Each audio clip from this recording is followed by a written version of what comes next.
Hola, mi gente. What are you saying? Do you have an intro song? No, clap. Yeah, she does. Come on, what else What? to go? Oh, esa niña no se aguanta. Quiere todo porque el pussy sabe a Fanta. Ey, si la dejas por pendejos de casa. Hey, and we're back. We've got Destin Conrad, Toni Romiti, Smell the Product, and I just drank a bunch of beers and we just talked about a bunch of stuff. But let's take it on back. And we got Lily. Started. And we got Lily. Come here.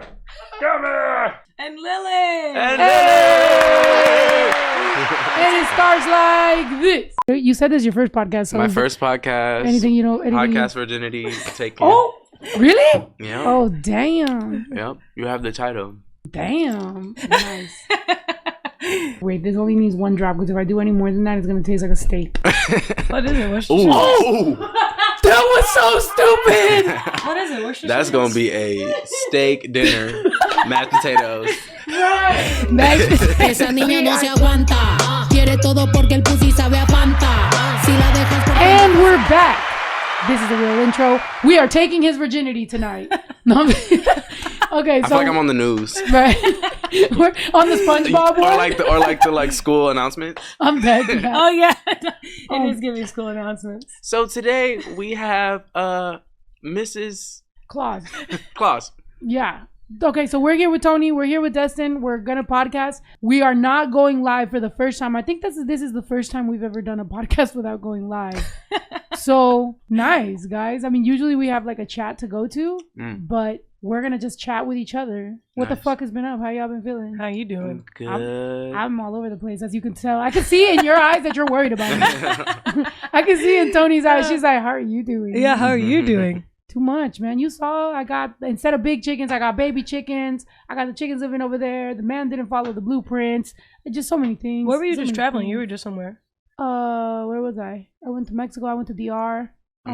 Yeah, I love DR now. It was my first time. Y'all I been? want to go now. I went when I was younger. Dude, I love it. I love it. Well, she's Dominican. Yeah. And yeah, so Que lo que? Hey. So yeah, we went to her family had always said like, oh, I gotta go in February. So then I was like, okay, well, Valentine's Day is coming up. Like, you know, do you want to do that? So then we did that, and then we went to Miami, and then we went to Tulum, and then just living life. That's Mexico awesome. That's City. hot. You know. That's hot. That's hot. I don't know. I'm doing pretty good. You know how y'all do? That's good. Pretty damn good. Pretty damn good. I wish I went all those places. I'm dead. I've just been. Dustin's gonna move back to Los Angeles. Yeah, I live in Brooklyn now. Oh, okay. I've only lived there for like a year, but Yeah, tell us more How about you that. like it? How you liking it? I like it. I really love like my life there, but I feel like I work here more. Yeah. There's Sorry, just did more you see things. that? But yeah, okay. So you like it because that's how I feel about the East Coast. It's like I love it, and I'm like I could live here, and then I'm like I would probably move back and like I really feel like it's hard as for what I do for work. Like it's hard to live there. Yeah. Tell us about what you do for work. For people Yeah. that don't know you, who is Destin Conrad? Yeah, and by the way, I was assuming that everybody fucking knows because I followed you, and this is really fucking weird because my kid is like, we were just talking about how old my kid is, and I'm like, you were a little boy. You were a little boy, and I followed you on like Vine. Oh my god. So like, and Toni too. So it's just so funny how it's like y'all grow like we, you know, that's it. Like this is, and it's dope to see like y'all's careers and like touring and music and everything. And it's like y'all always obviously had a fucking voice, so it's like it's dope. I'm proud of you guys. You guys are really doing really dope shit. Thank you so much. But yeah, but also it is weird that it's like you were a little kid, like my son, and now he has people like grown people that'll be like, "Oh my god, your son's so funny" and everything, and I'm just like, "Aw," because I've seen people like you grow up, have a career, fucking be totally. We always hear about like the young kids in like Hollywood and everything, but it's like there is people who have been able to have a successful career, do great. You know what I'm saying? Yeah, no, and like. It's tight that like that's how we know each other too. Like I made so many friends. I was so young. Like I know. I was like 13. Like I should not have been on the internet, but I'm glad. The first time I met Destin, I had a fat ass thing of Hennessy. I'm dead. I was like, I'm like dead. I'm about to say it. Oh my god. Yeah, I mean, I just moved to LA. I have this fat ass bottle of Hennessy. He comes This up to is me, so problematic. and he was like, don't do as we did. Right. It was a different time. Right. he was like, let me get some Hennessy. I was like, You're 16. I was like, how old are you? He was like, 15. And I was like, I was drinking when I was 15. Right. Like, fuck it. That's my TT, baby. Right. Aww. If I'm a drink, if I'm gonna do it, I'm gonna be around somebody I love. No, but yeah, don't do as we did. Don't do as we did. Can we agree No that underage drinking. that's how it is? Like because now, no. Like I mean, with me, like I have stories, and then I'm scared that those stories are gonna get around to my son, and then he's gonna be like, well, you. So I try to be as honest as I can with him, and just be like, yo, like. You know, it's like if you don't do those things, you'll probably be better off than I am now. I'm like, look at me. You don't want to be this. No, I'm joking. Yeah, but right. like, you don't want to be a lesbian. Absolutely not. He's like, actually, I do. I'm dead. But yeah, it was a different time. So yeah, I've heard some wild stories, and I'm sure you have some fucking wild. Oh my god. Too much. I'm like, share with the class. Oh my god. No, I've done too many problematic things. But I had to learn. Like, and I feel like that's also my advantage. Is just like I was so young doing it. So like. Okay, how old were you the first time you ever drank? Oh my god. Oh my god. You don't want to do this? Yeah, you don't want to do it? 14. Yeah, same like 13. The first time I smoked weed before. Or like 13, 14. Yeah. But you like, smoked weed first? I was the biggest snitch. I was not doing. I was like. One time I snitched on my brother and he got arrested. Toni. Damn, that's. And then how she laughed, she like gut laughed, like. He didn't actually. He didn't actually. I love you, Mark. He didn't actually go to jail. He just got arrested, and the police knocked on my door and let him inside.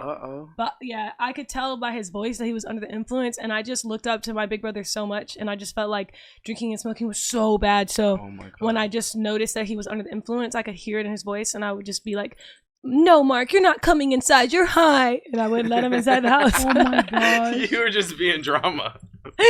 One time I found his bong and I gave it to my brother. Wait, which brother? I mean, my bad. I gave it to my dad, and my dad gave it back to my brother. Oh my god! Yeah. I'm dead. And then why were you such a snitch? What's going on? Because I was like, D, I won't do drugs. And won't have dare to resist. Oh wow! I will dare. I will dare. Yeah, I was that. And now look at you. And then then it was like, right. Then it was like older girls on my basketball team. We had a sleepover one summer when I was like going to be a sophomore, and I took 3 shots of their dad's whiskey, and after that, I was turned out. Yep. Damn. What was that drink? Because the first time I drank, I just drank like beer. But like what? What? I was in Mexico. That's a Mexican ass shit. Yeah, like I drank a Modelo with hella lime and salt, and I was in the back of a pickup truck. But that's so. He was like, "Hey, we lit." I just feel like beer. Beer is like. It tastes better when you're older. I feel like when you're younger, it's like, this shit nasty. Yeah. Like, but look, like Mexicans UV. put so much shit in our beer. No, look at this. Yeah, right. Y'all jazz it up. Right. This is practically real. It's more appealing. Yeah. People just used to have fucking fat handles of smearing off all that nasty ass shit. I can't drink vodka. Yeah, I mean, well, then I got into my whole like stealing bottles era of my life. so then we did drink Mad Hennessy, and then people nowadays will be like, "How did you drink so much Hennessy when you were young?" And I'm like, back then I was a robber. Like I literally didn't give a fuck. But then I went to juvie, and then I promised God I would never steal or rob ever again, and I kept that promise because I feel like He'll strike me dead. That's amazing. Good job. For real, I'm like a recovered fucking thief. Klepto? Yeah, klepto. Yeah. Nah, like well, but the thing is, I never stole from like people. Like I was always like, I ran into the store. Oh yeah. I had a little backpack on, and I would always have like a homegirl behind me, and then she'll just be like, "Do." Stop! I never stole. I was too scared. Yeah.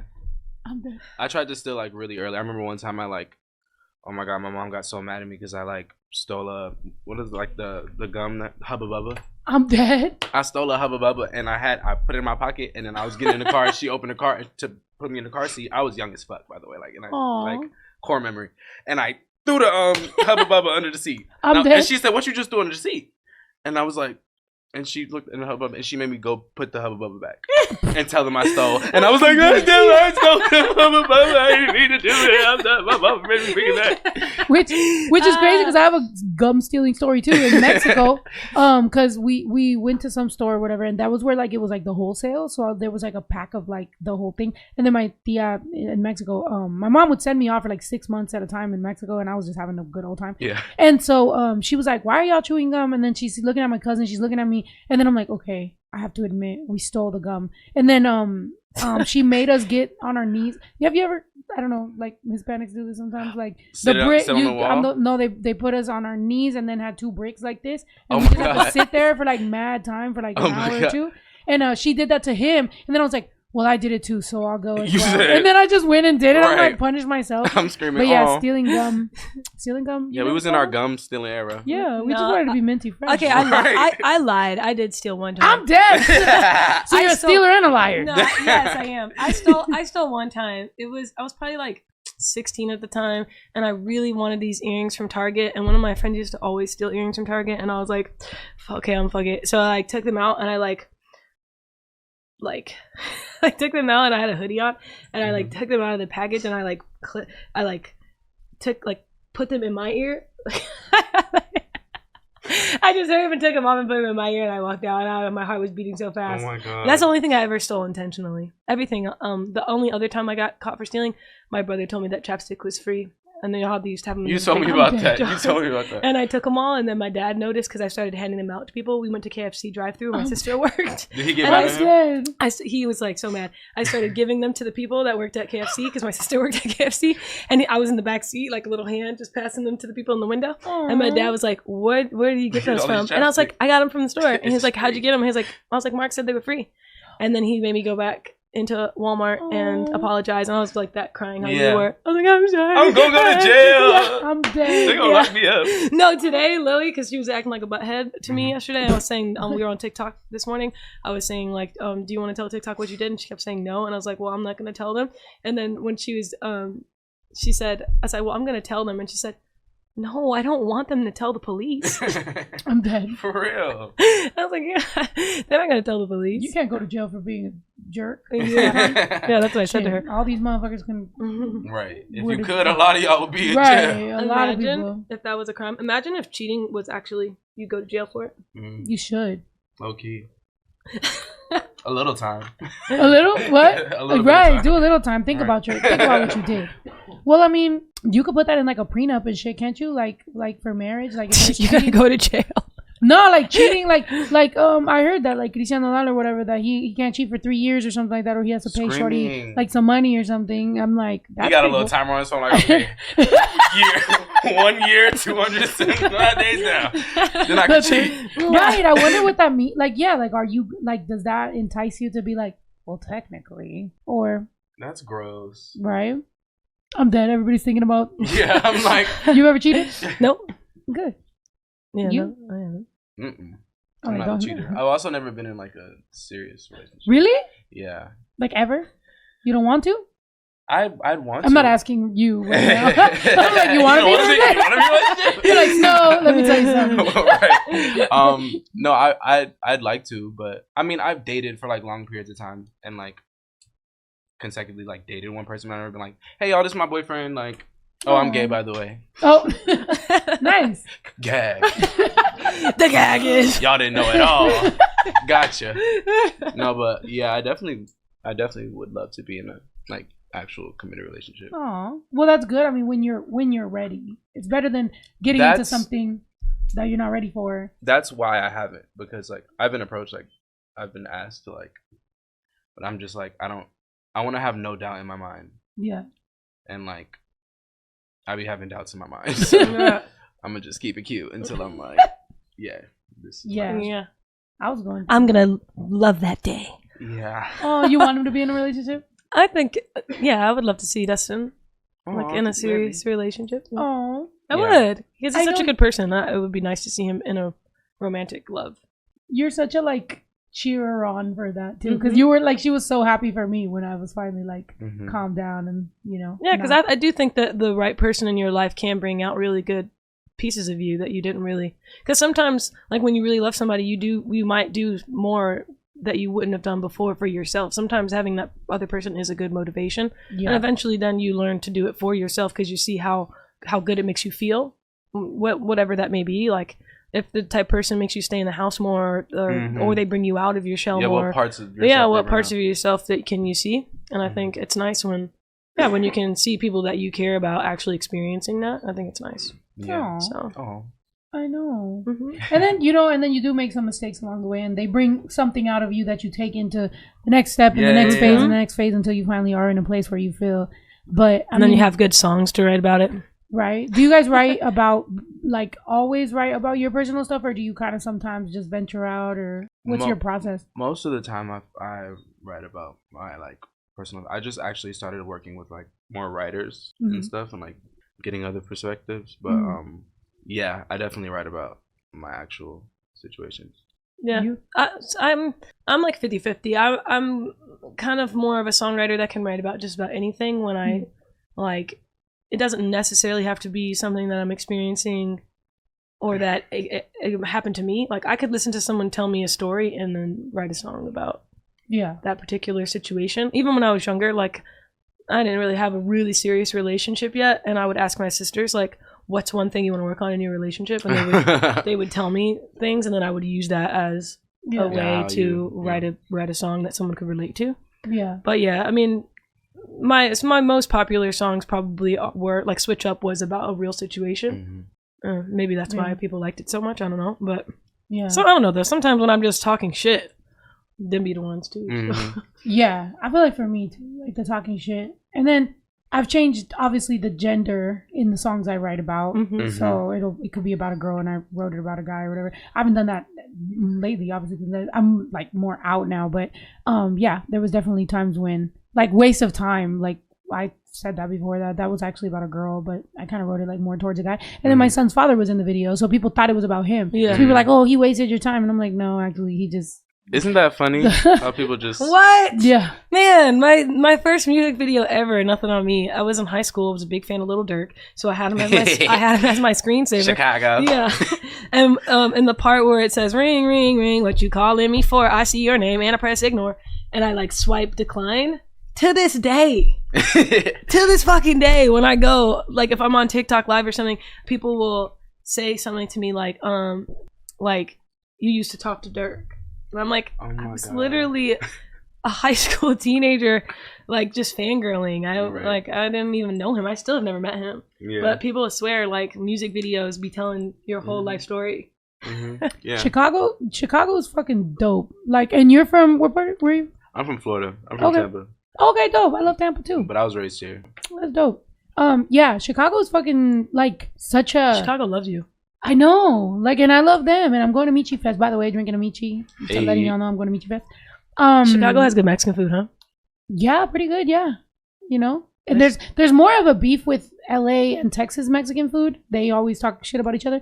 But no, but they be leaving out Chicago, and Chicago definitely got a lot of Mexicans too. So I think it's the third biggest maybe third Mexican population. Third or fourth, maybe. Wow. In the States. It was the first place that I went to that I couldn't believe I even had fans. Like, I showed up to a venue and was just like, bussin'. What the fuck? I was like, oh my God, there's people here. Like, I had never had a show outside of California. So, and then like a couple showcases in Texas, because that's where I lived at the time. Yeah. But when I showed up to Chicago and there was people, I was like, oh my God, what the fuck? Yeah, they love you in Chicago. There's a lot of people out there that really like you in Chicago. Yeah, well, shit, I love y'all. And then, Florida, I never really toured Florida because it's so hard. I guess for the venue sizes that I was doing, I wasn't really, like, it wasn't really, yeah. So, but then I like, went specifically to, like, try to build in Florida, because I was like, yo, there's a bunch of, like, especially, like, towards Tampa and stuff, like, they had, like, a big gay scene. They shut down some of the, like, clubs, some of the gay clubs and stuff. But, yeah, in Orlando and, like, all that. Yeah. I don't know. Fucking touring is fun. Speaking of touring, segue. Yes, I love touring. Y'all? Sometimes. Most of the time. Tell me everything. Good things, bad things. Yeah, you go, teacher, baby. I just did my own tour. Like, I opened for a lot of people prior to, like, last year. And then I just recently went on my first headlining. And I learned a lot. And it, like, made me, like, it's making me excited to do it again. Because I know, like... You're wiser now. Yeah, and just, like, learning how to, like, take care of myself in ways. Because towards the end of it, I was, like, super depressed. Yeah. There was, like, a show I did in, like, oh my God. And if somebody that saw this show, I'm sorry. I was in, like, Portland, Oregon, and it was the worst show of my life. Like, really? It was the worst thing I've ever done. How so? What happened? My voice cracked. I was, like...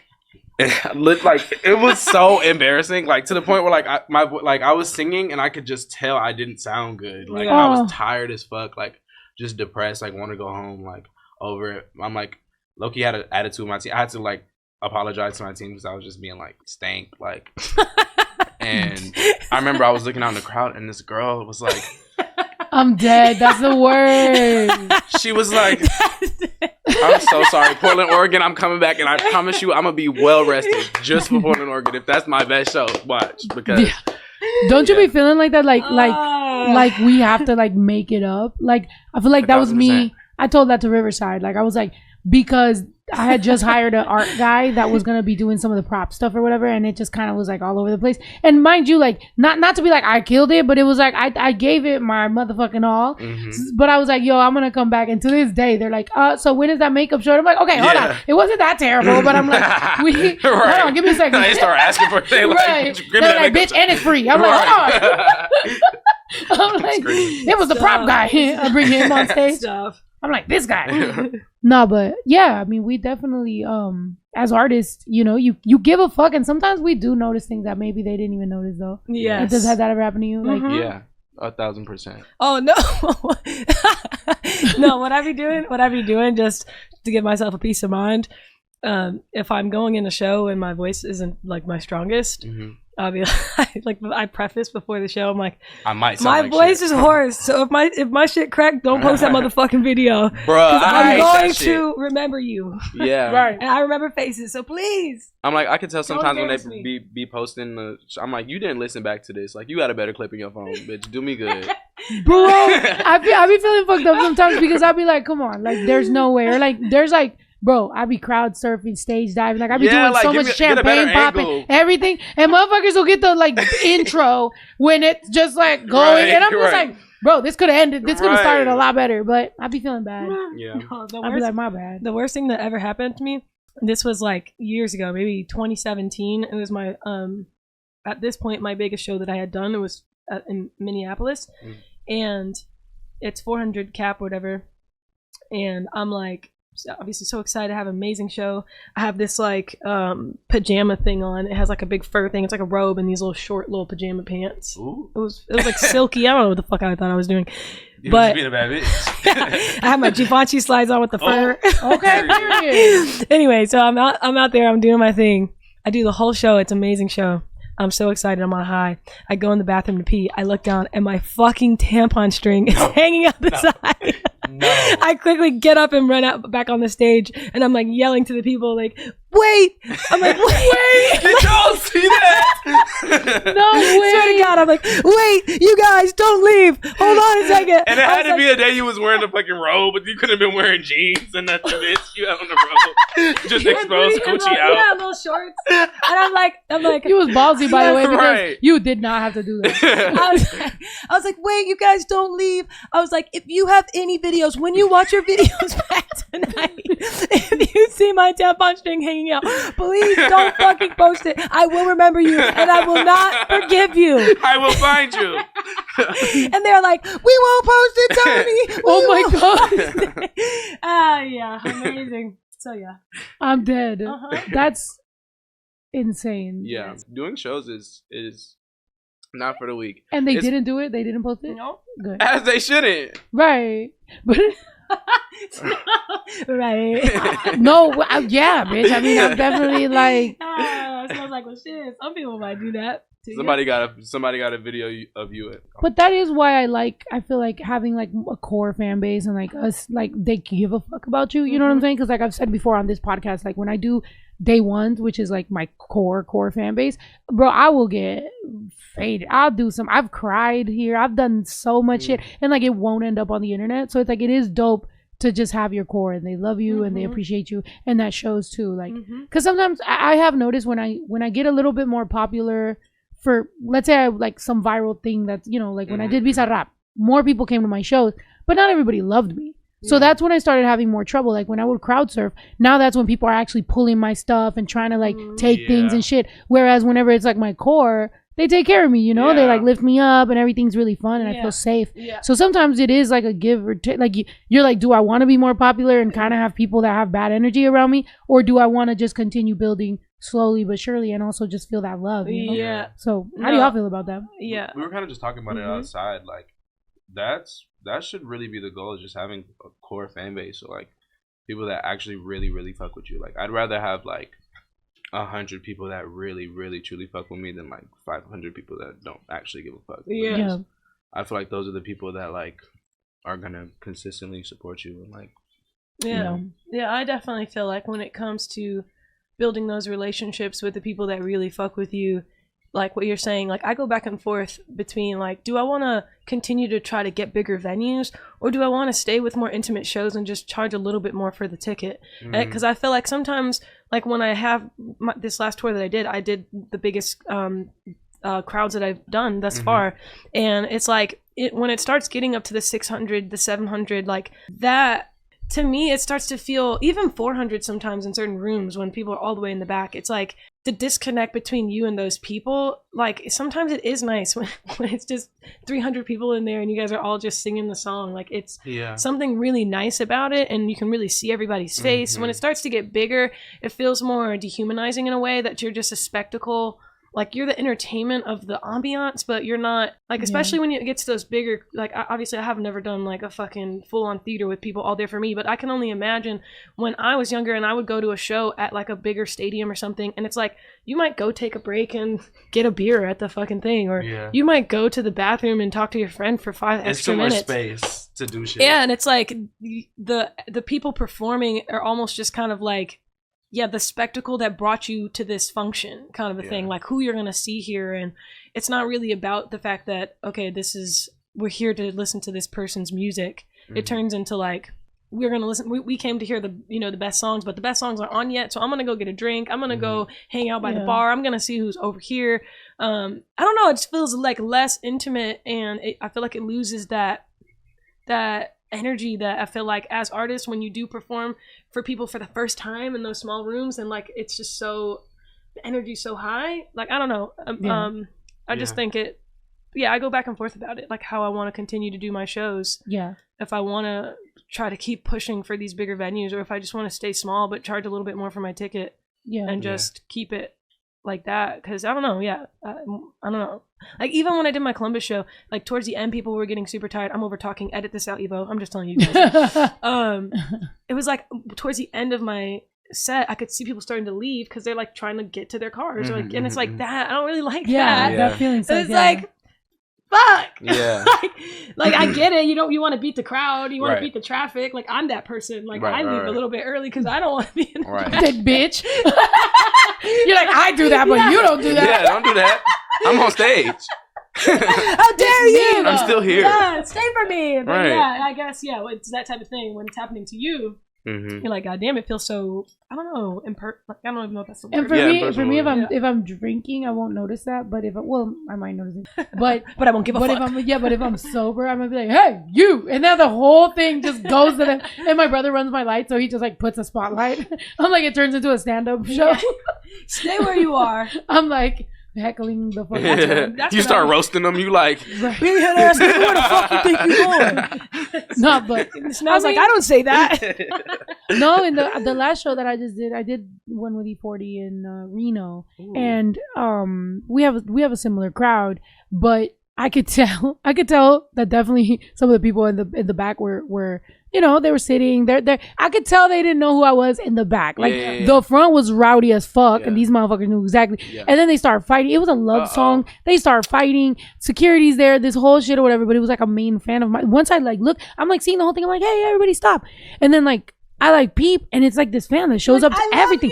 I'm like, wait, and they're like literally getting ready to like yank her out, and I'm like, no, come on stage. And I literally stopped the whole show, and I was like, nah, come on stage. And so she watched the show from up here, and I was like, I don't know exactly how it went down, but there's no way shorty's seen like 54 of my shows, never caused a problem, right? And so I'm like, somehow I'm gonna take her side, right. But I was just like, I did after a while.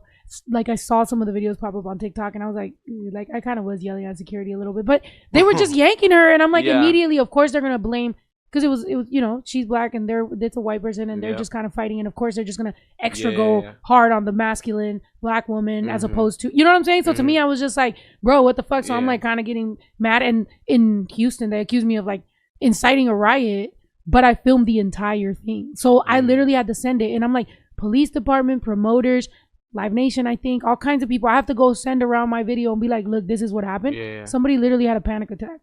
Yeah. So sometimes it feels like as an artist, like when you give a fuck about your fans personally, they end up almost looking at you like you're problematic. But I'm like, bro, like you guys don't give a fuck about the people. They're going through some shit. And as an artist, I know I have the mic and I'm on stage and this is my time, but I don't know. I just care too much to just watch somebody fucking faint and just be like, trample, you know, like, but it'd be weird. I don't know. Yeah, that shit has happened to me before too. Like people just start throwing them on, like in the crowd fighting, like, and I'm like singing like, stop y'all, trying to figure out if I should keep going. I'd be like, stop the music. Like I don't know what to do in those kind of situations a lot of times. And I'm just like, are y'all good? Yeah. I've literally saw like somebody, like a guy one time was like low key like pushing this girl, but he was pushing her hella aggressive. I think like she was just in his way or something. But I was like, why are you pushing her? Like, I'm like.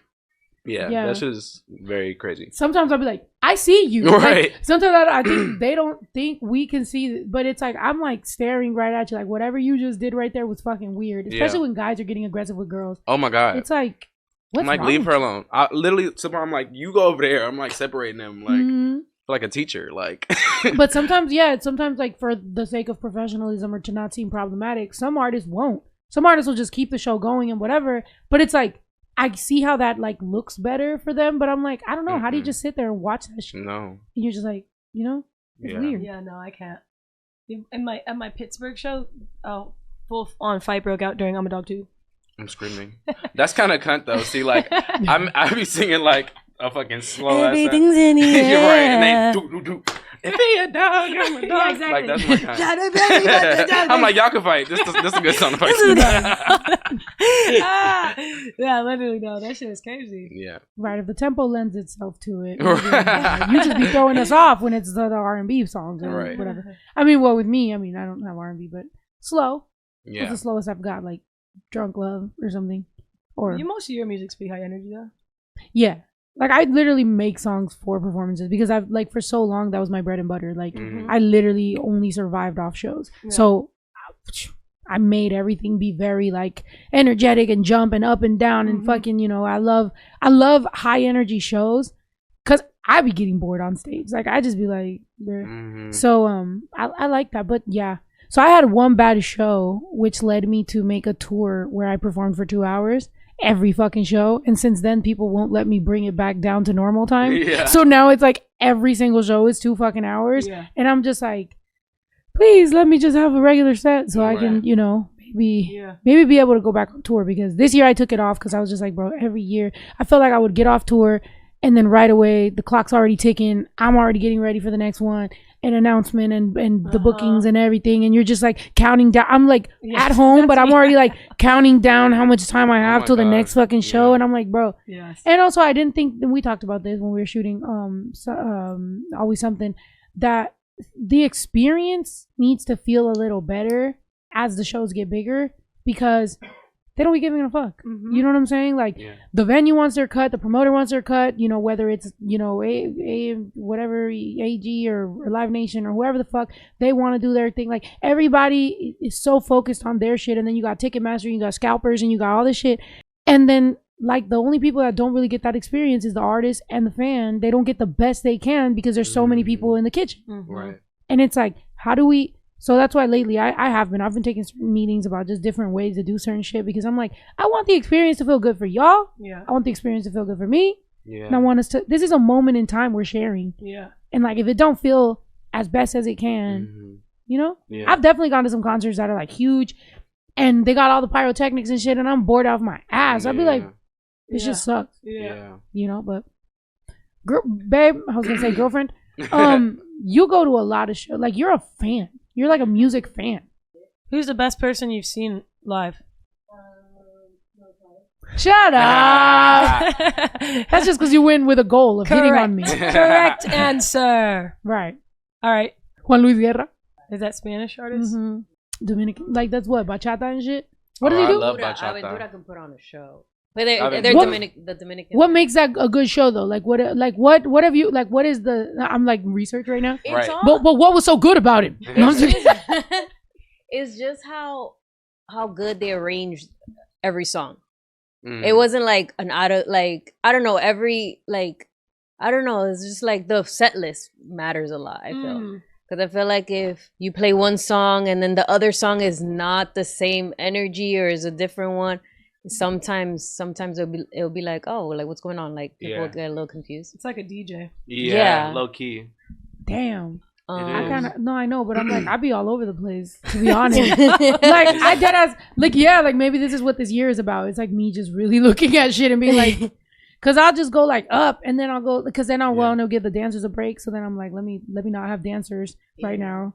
They're sweating and they're like shaking ass and shit. And now I'm like, let's move to. Okay, so you guys, you wanted to feel no, because it's like okay, like for example, one time I went to go see Ellie Goulding, and she played it. She came out with a new album. She knew it was recently out, so not everyone knew all of her songs. Okay, so she knew when to put her bangers in where to keep the people like still interested and still wanting to listen to like her new music, new music, or like she'll pair like a song that's really similar from her new album to her old one. Start with the old one, go into the new one. People don't even know that they're already listening to her new song, and they're jamming because they were listening to the old one. Right, the transition. So, like all of that, I feel like really matters for like a show. Period. How do y'all perform? Do y'all do your new stuff, your old stuff? Do you guys have certain songs that you're like, this the one they're all gonna sing crazy? Yeah, I like lately I have just been coming straight out with nothing on me, just setting the tone. Period. And just because people love that song. But yeah, I usually finish it with switch up, like finish my set with switch up. But I kind of do what Stephanie's saying of like kind of implementing my newer music while keeping it going with some of my old music that people really want to hear. Because like I'm not oblivious to the fact that my most popular song was when I was younger. Music was when I was younger, and a lot of people that come to my shows are like saying this is going to heal my middle school self or like so it's like I don't shy away from that. Like I don't try to let my ego be like, no, my new music matters. Like no, the music is timeless, and I'm thankful that if you I literally tell people on my show, if one song made you come tonight, thank you. I don't give a fuck. You got your ass about your house, because I do also will tell people like before I start, like I know you guys came here for 3 songs. I'm a dog too. Switch up nothing on me. Funny. And then everybody, they're like, oh no, all the like my bigger fans. No, we loved Loyal, like whatever. But yeah, I just try to incorporate a little bit of the old and the new so that it can still promote my new stuff, but give the people what they came here for. Like I want them to leave satisfied. Oh, this conversation is making me miss tour. Yeah. Well, because there's a difference between going and doing festivals where it's like it's like I've never done a festival before. Really, those are a different type of nervous for me at least, because it depends on you. They don't know you for real. Yeah, you got to prove yourself a little bit. Yeah, and depending on the festival, like I've always said no to Rolling Loud because like we're just not, do it, Snow. No, and like it just do it. I don't think they see my actual tell value. Snow Rolling Loud, Snow the product. No, in the comments tell her. Oh my God, have you ever noticed? Comment this so many times that she literally does. You're so annoying. I just feel like, have you ever seen Rolling Loud performances where it's like the mic is always way louder than the music, or like you don't hear the crowd, and I'm just like, that would be unlucky for me. That would be like my top video, and it just sounds dead, and I'm just like, no, like all these years of like being so high energy. No, your Rolling Loud set would be crazy as fuck. You better stop being scary and do that shit. Who gives a fuck what it sounds like? Well, I'm from Cali. Yeah, don't care about what it's gonna sound like on the video. And they be in California. Your shit would be turned. It would be really good. I don't know, but there are some festivals. Like I said, I'm doing Michi Fest in Chicago. I'm doing Michi Fest in El Paso. I'm doing a bunch of different festivals this year. I'm definitely doing a few prides and stuff. So this year, even though I know that I still wanted to see fans. I love performing. Like honestly, the reason I haven't retired like I really wanted to is because I do love that feeling of like how many people like I really like connect with. Like that shit is dope. And so festivals are dope, but it's a different nervous. Yeah. Because you about to go up there, especially sometimes I'll go like when I did Spain or like Argentina and shit, or like Chile. You're still like you're like looking at everyone and you're like, do they even give a fuck? Yeah. They about to boo me? Are they looking at me crazy? Yeah. Oh no. And then when it's a daytime set, I don't even got no lights to back me up to make me feel better about the situation. That is real. Like you get such an advantage of like playing like smaller rooms, like as you were saying, because you get to control the narrative a little more. Whereas, like you just outside is hot. You know, like I'm sweating, bitch. Like right, like they had me going pee at a porta potty right now. I'm on stage. right. I'm hot. Ain't no mirrors. I don't know how I look. Like, right. I was crying backstage, dude. I did a festival one time, and I had just I had someone just break up with me that day, and bro, I was crying in the actually that was real. I was crying in the porta potty the whole fucking time, and the dancers were just like, "Are you okay? Are we gonna do good?" I'm like, "We're gonna be fine." I'm just like the whole time, literally until I ran on stage, and then I ran on stage, and there was 10,000 people singing. I mean, obviously the biggest song that I have, singing the Bizarrap, and I'm just like looking at a wave of people like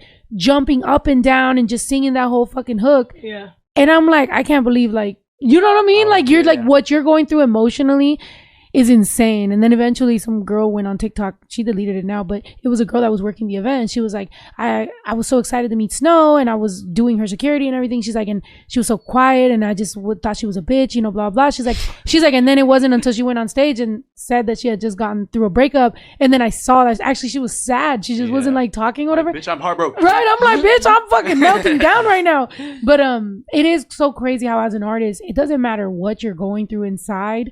Those like that'll heal you. Like you're looking at these people and they're like, and you're like, for that little second you forget everything, and you're just, this is what we're doing. It is right? crazy. Hella random. Crazy. Have y'all seen the Katy Perry documentary? No. Like the old one is like the when Russell Brand breaks up with her. Yes, is that one? My god, she's about to go on stage, but she's like in the little thing, you know, when you like go rise up like Beyonce. Yeah, and she was like, no, I'm crying, and she's like. It was crazy because it was just like, okay, bitch, you tapped in, you locked in, bitch, you got to show. Like, that shit is really like, but I feel like it might be really like hard to do, but I feel like it does kind of help seeing people like, it brings you out of it for a little bit. Yeah, for a second. Yeah. No, I think I was like in Boston or some shit, and I was performing, and in the middle of it, I like had to take a break, and I literally like looked at, I think at Mario or like one of my hype men, and I was just like, I had to run off stage real quick and fucking cry. And then there was one time where somebody was literally in the back of the crowd wearing merch of like an ex of mine and was just going like this and just pointing the whole fucking time. And I was just like, I'm literally like on stage like, bro, like no, the shit that you like sometimes have to go through on stage, and you're just like, why would you know what I'm saying? Like it's fucking crazy. But yeah, as an artist, you love what you do, and you know you keep on fucking going. But some people can really be, and that's what I'm saying. It's more important to have people that love you. When your fans love you and you love them, than having somebody who bought a ticket to go to the venue to make you feel like shit. Yeah. To the whole time be doing that. I was just like, I want to beat that person. Right. Like I will go to jail tonight. Yeah, no dead ass. I couldn't find not go to jail. Yeah. Throw my mic at you, bitch. You're going to jail now. I don't, and then I didn't want to hear like the call from my agent or anything, so extra. Kept it cute. Right. I was saying to Destin how we were talking about it last time, like how come when you have a manager you're only supposed to have one manager, but they can manage multiple everybody artists. In there. It's so toxic. It's such a toxic situationship. It's like, no, you're my artist. This is my artist. It's exclusive for us, but it's never exclusive for them, which is fine if they're managing and they're doing great. The problem is when you're just kind of like, bruh, like it would be so much better if it is kind of an eat what you kill type thing. Because I hate middlemen. Because I hate middlemen. Like for example, anytime like people will hit me up all the time because I'm independent, and they'll be like, oh, I got you a deal at, you know, whatever brand, like whatever label. And I'm just like, why did you get me? Like, why would you even have a conversation about me? Now I don't know if you're walking into rooms talking about you got access to me. When I'm like, bitch, I didn't ask you to fucking get a deal there. Second of all, if I wanted one, I would talk to the people I know there, but I don't want that, you know? Yeah. So I really dislike how many people will bring up your name for the sake of like, yeah, you know, I know so-and-so. And then they'll just come at you and I'm like, or they'll be like, remember when I hooked you up with that? And I'm like, well, based off me being a business, like my brand, me being like who I am, bitch, like the fuck? Yeah, like but they'll be like, well, I did this, and I've had to just cut off certain people because I'm just like, you're walking into rooms being a weirdo and you're acting like you represent me, and I don't like that shit. Like I literally don't. I don't know. It's so weird. There's so many weirdos in this industry that are like middlemen. Yeah. You're like, what do you do exactly? Yeah. Nothing. 1,000%. They're just like playing like almost like I was gonna say a pimp, but not really a pimp. Kinda. They're just facilitating things. Like they're facilitators. And they're good talkers. They got the gift of the gab, which I do think, to be honest, I think some of the best A&Rs, you kind of got to be a skis ball if you want to be a really good A&R. Like, not in a negative way, but just kind of that type of person who is a little bit apathetic, doesn't really give a fuck. Yeah. Like, you kind of have to be a little bit if you want to, which, yeah. I actually, this is a perfect segue for this book I've been reading. You're going to be like, shut the fuck up, Tony. The book that I read at the airport. It was called Sociopath.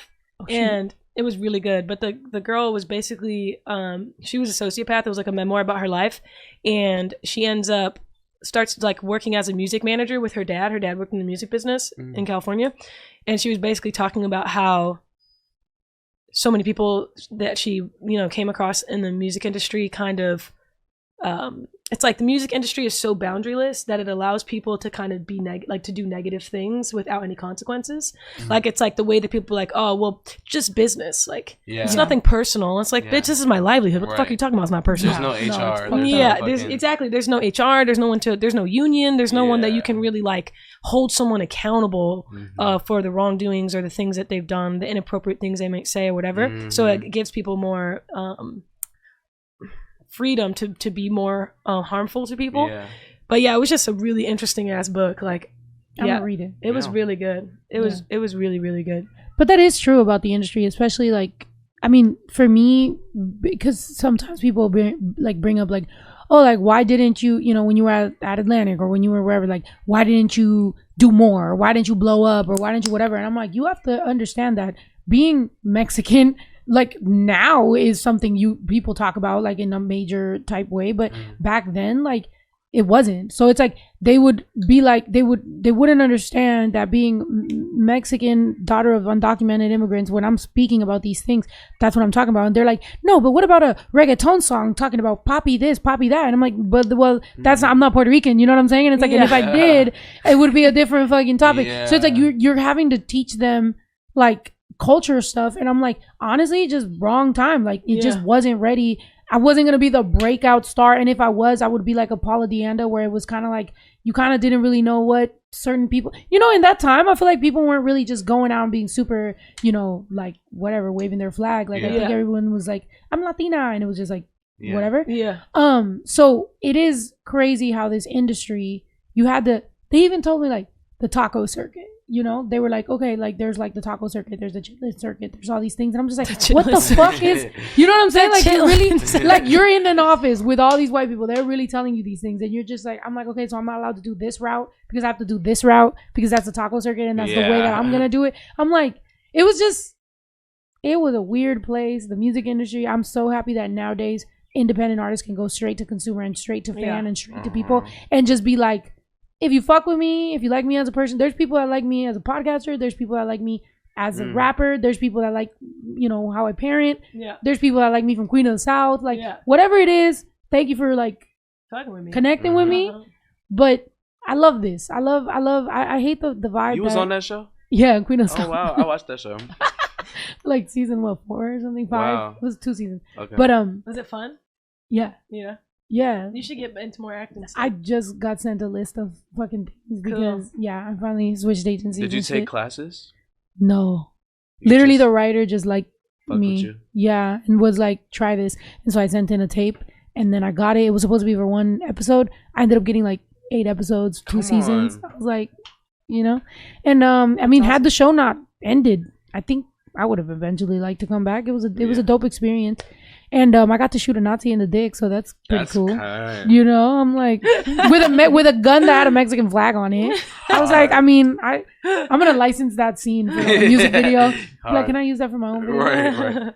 But yeah, I mean, that's amazing. I think, I'm sure you guys fucking agree because we do this because we love it, and like having so many things that we could do at our disposal, as opposed to having to go through a major, having to go through these people and getting gate kept, basically, essentially. Yeah. Now you just get to be like, upload some TikToks. I mean, y'all did well on fucking Vine. Yeah. So y'all been had that connection of like, you know how to get an audience. Bro, I literally always talk about that. Like, I'm literally an internet baby. Like, I have that advantage. Like, and I use that shit. Like, it's funny how, like, we don't have Vine anymore, obviously, but, like, bringing those tools over to, like, TikTok and, like, just being an idiot on there. But I feel like I'm still learning how to, like, promote my music, because I feel like I just be on there like LOL y'all, hey, like I feel you, you know, like when I feel like when I do, I'm like, okay, listen to my song maybe. Like, but also LOL, like you know, like I'm learning how to like do it in like a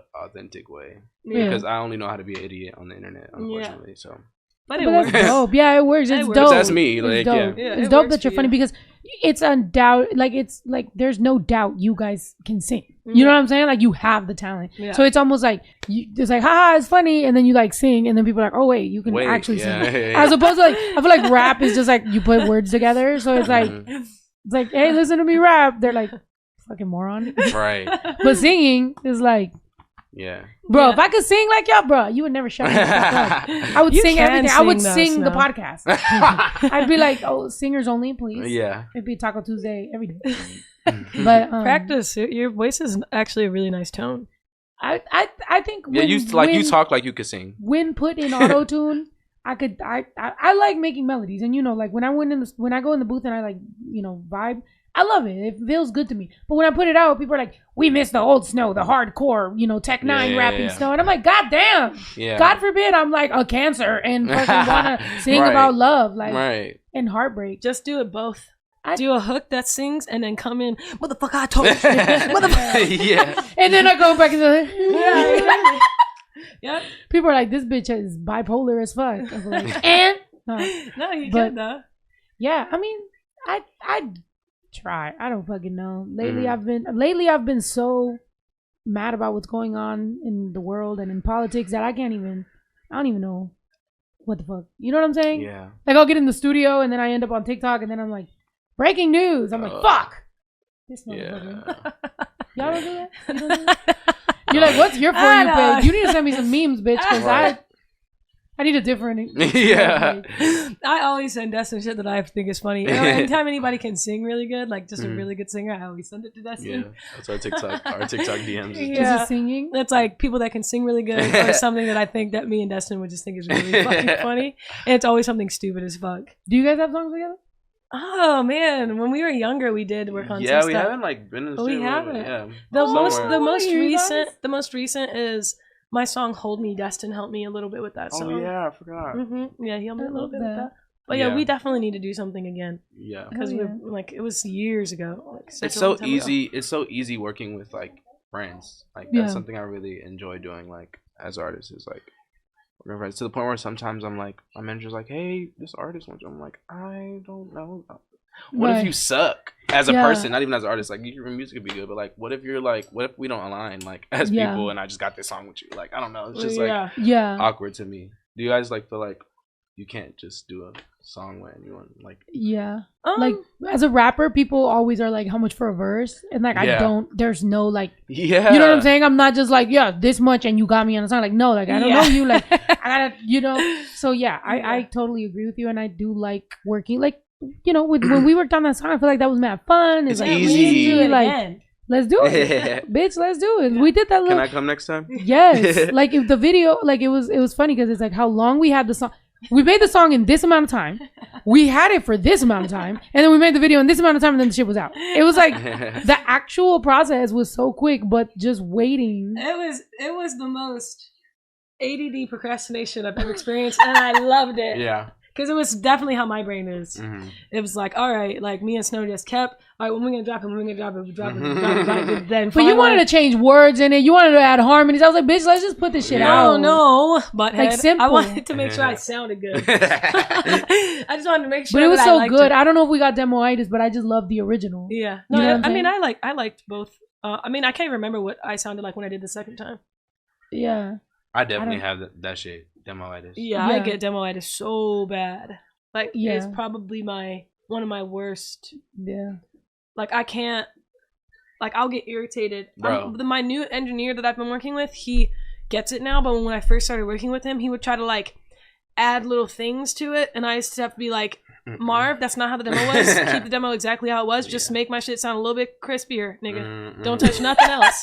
The ad libs that are there, the harmonies that are there, don't do nothing to it. Like if I told you to drop the beat out at this point, don't do nothing else. Just drop the beat out. Like I'm damn near OCD. Yeah. Like when it comes, I hate when they start from scratch. Like.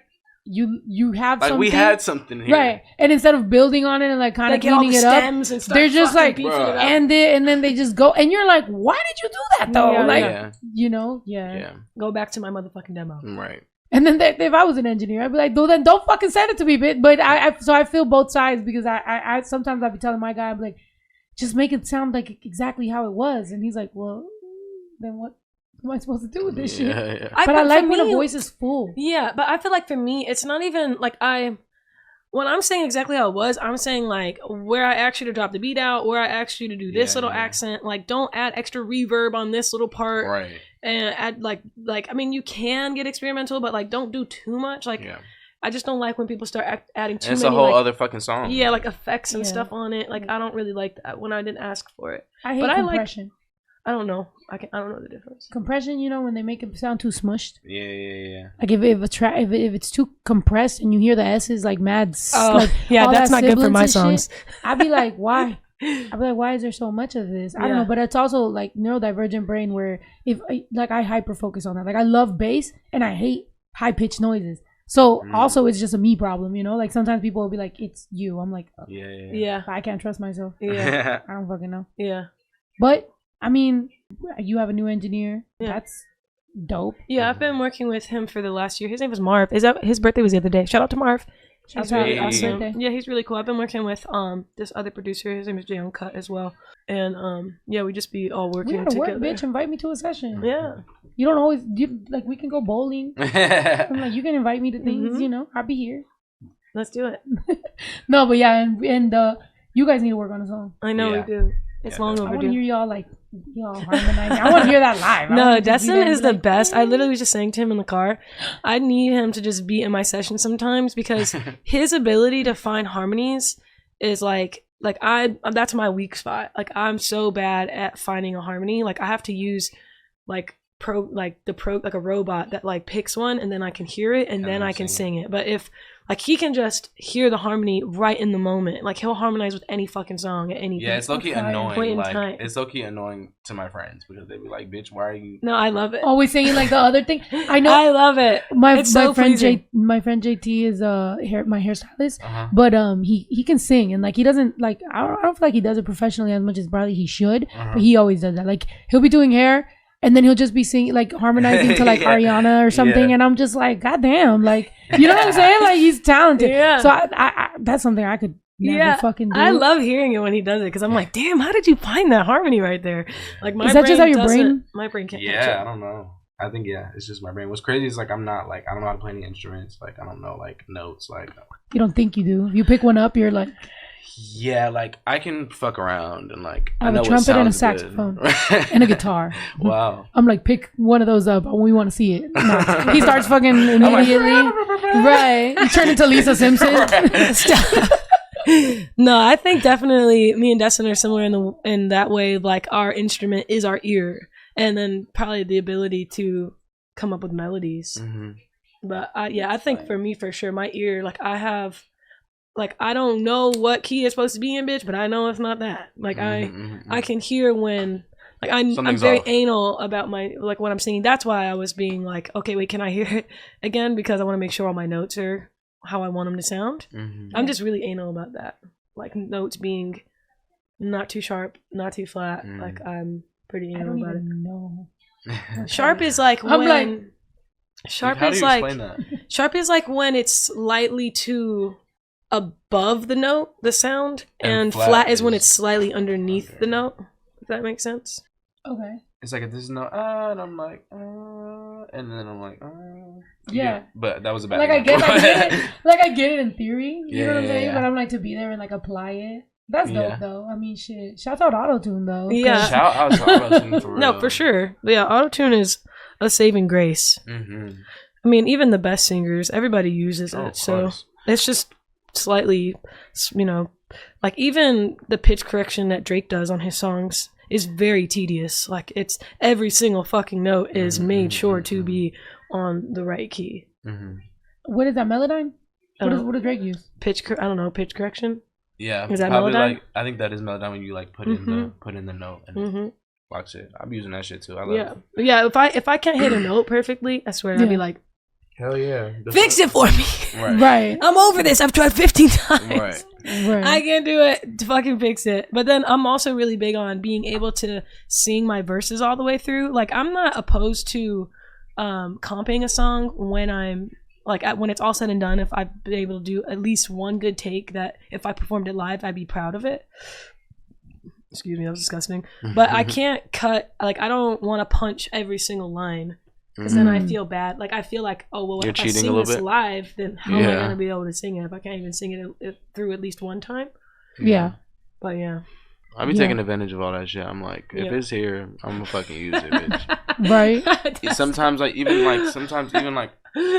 could hit the note, but like I like how it sounds when it's a little like robotic or like Melodyne or like super tuned. Like I don't know, like I be using all that shit.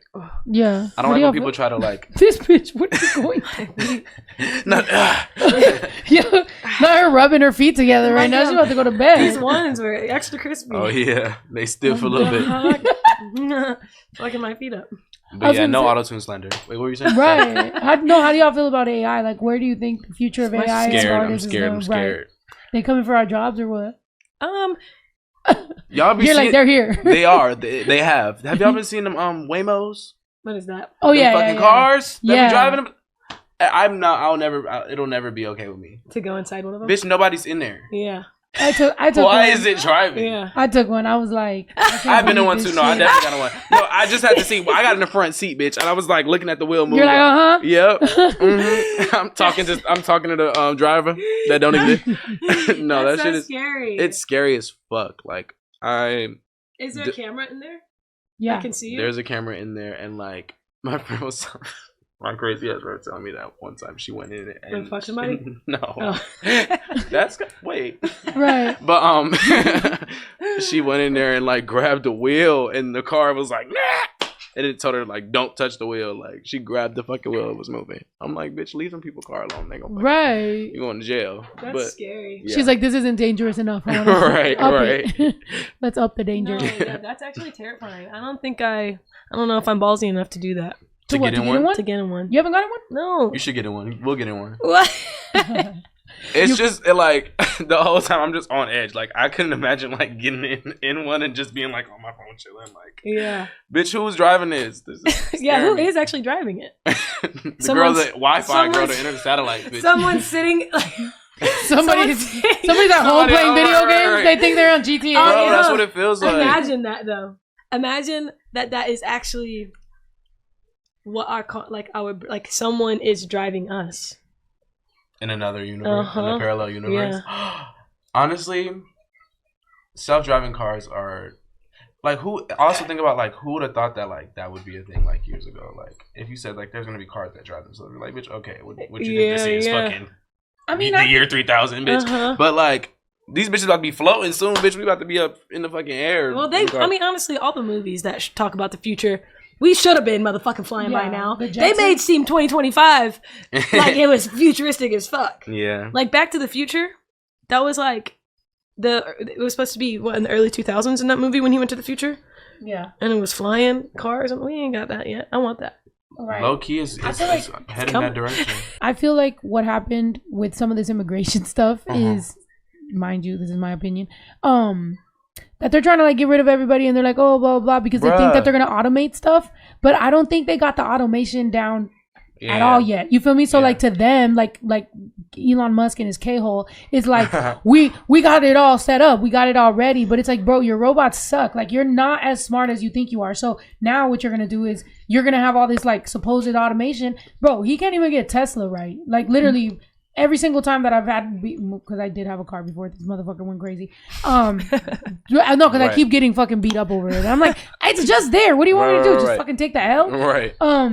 But yeah, it always had problems with the door. It always had problems with something else. I'm taking it in, all this shit. And I'm like, if Trump thinks that he's about to just like deploy a bunch of Elon Musk cars and robots and he's gonna solve the world with robotics. It's like, it's really not. Like, we're not as advanced probably as they wish. And even Waymo, weren't they fucking all honking at each other outside in San Francisco? No. They were like, they would like struggle to get in the parking lot. So then everyone that lived around the area was just like talking about how they would just be honking and about to crash and stopping. There's this fucking movie on Netflix. It's like not end the fucking world. It's like it got that girl in it that was in Blind Side.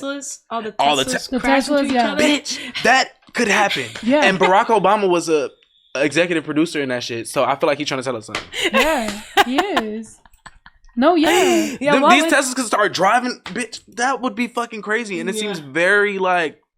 And all I do is post fucked up shit about Elon Musk. He's gonna make me crash one of these days. Right? He gonna be right. It's this bitch. Wow. And this for that tweet, bitch. No, straight up. No, that's dangerous. Scary as fuck. Man. No, what's scary is these motherfucking taxes, bitch. The way that Uncle Sam can just go inside your motherfucking bank account and freeze that shit and take whatever they want out of it. I got audited a couple years ago. Holy shit. I was so annoyed. Wow. I had already paid them like $110,000 and then they made me pay another $11,000 and I was like, go straight to hell with gasoline draws on, you fucking bitches. Yeah, no. Yeah. Taxes. Sorry, IRS, please don't beat me up and don't overly count my shit this time, okay? Yeah. I'm giving you something. Right. No, I mean it do be a fucking headache, and especially when you have to see that 6-figure check come out of your bank account, and you're like, God damn. And then to be arguing on the internet with motherfuckers that don't pay any of that, and they're like, well, these immigrants are taking our tax dollars. I'm like, bitch, you're taking my fucking tax dollars. Fuck you. Like, the fuck? Even my property taxes is crazy. Yeah. That shit is crazy. There's trust me. Yeah. I'd be like, whoa. No, for real. No, it's crazy. This older Israeli dude who used to he was working on my backyard. He was saying to me about like the small business loans and stuff. He was like, apply for the loans, Toni. Uncle Sam's not my fucking uncle. he kept saying that to me. He's like, Uncle Sam, not my fucking uncle. I'm like, screaming. All right. I'm about to start saying that too. It's not my damn uncle. Right. He's not my Theo. My Theo's in Mexico. Nah, but yeah, I don't know. Whatever the fuck is going on in the world right now, wherever the hell we're headed, I just thank God for creativity, our fans. Man. The fact that we're able to, I told this to my son. I'm like, you have to have your hobbies, right? I'm like, cause he sometimes he'd be like, well, I worked out for the day. I'm like, okay, cool. Well, that's like the gym, but like you also have to do things that are like productive, like for community and for society and for yourself and your future.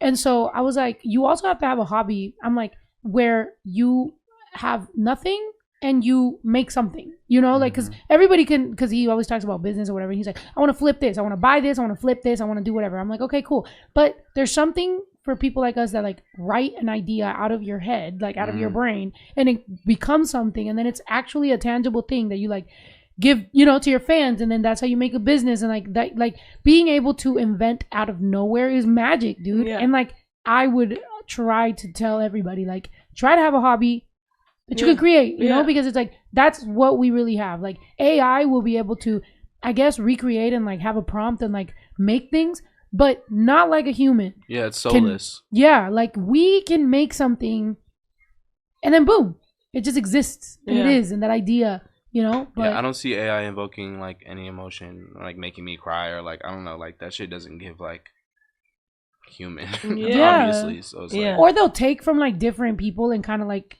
some video guy just posted that AI had a prompt and they ended up making a commercial that looked exactly like what he made. And he's like, or it's literally just regurgitating shit that it saw other humans do. Yeah. Like it's trying to act like us, but it don't really know. I saw a commercial.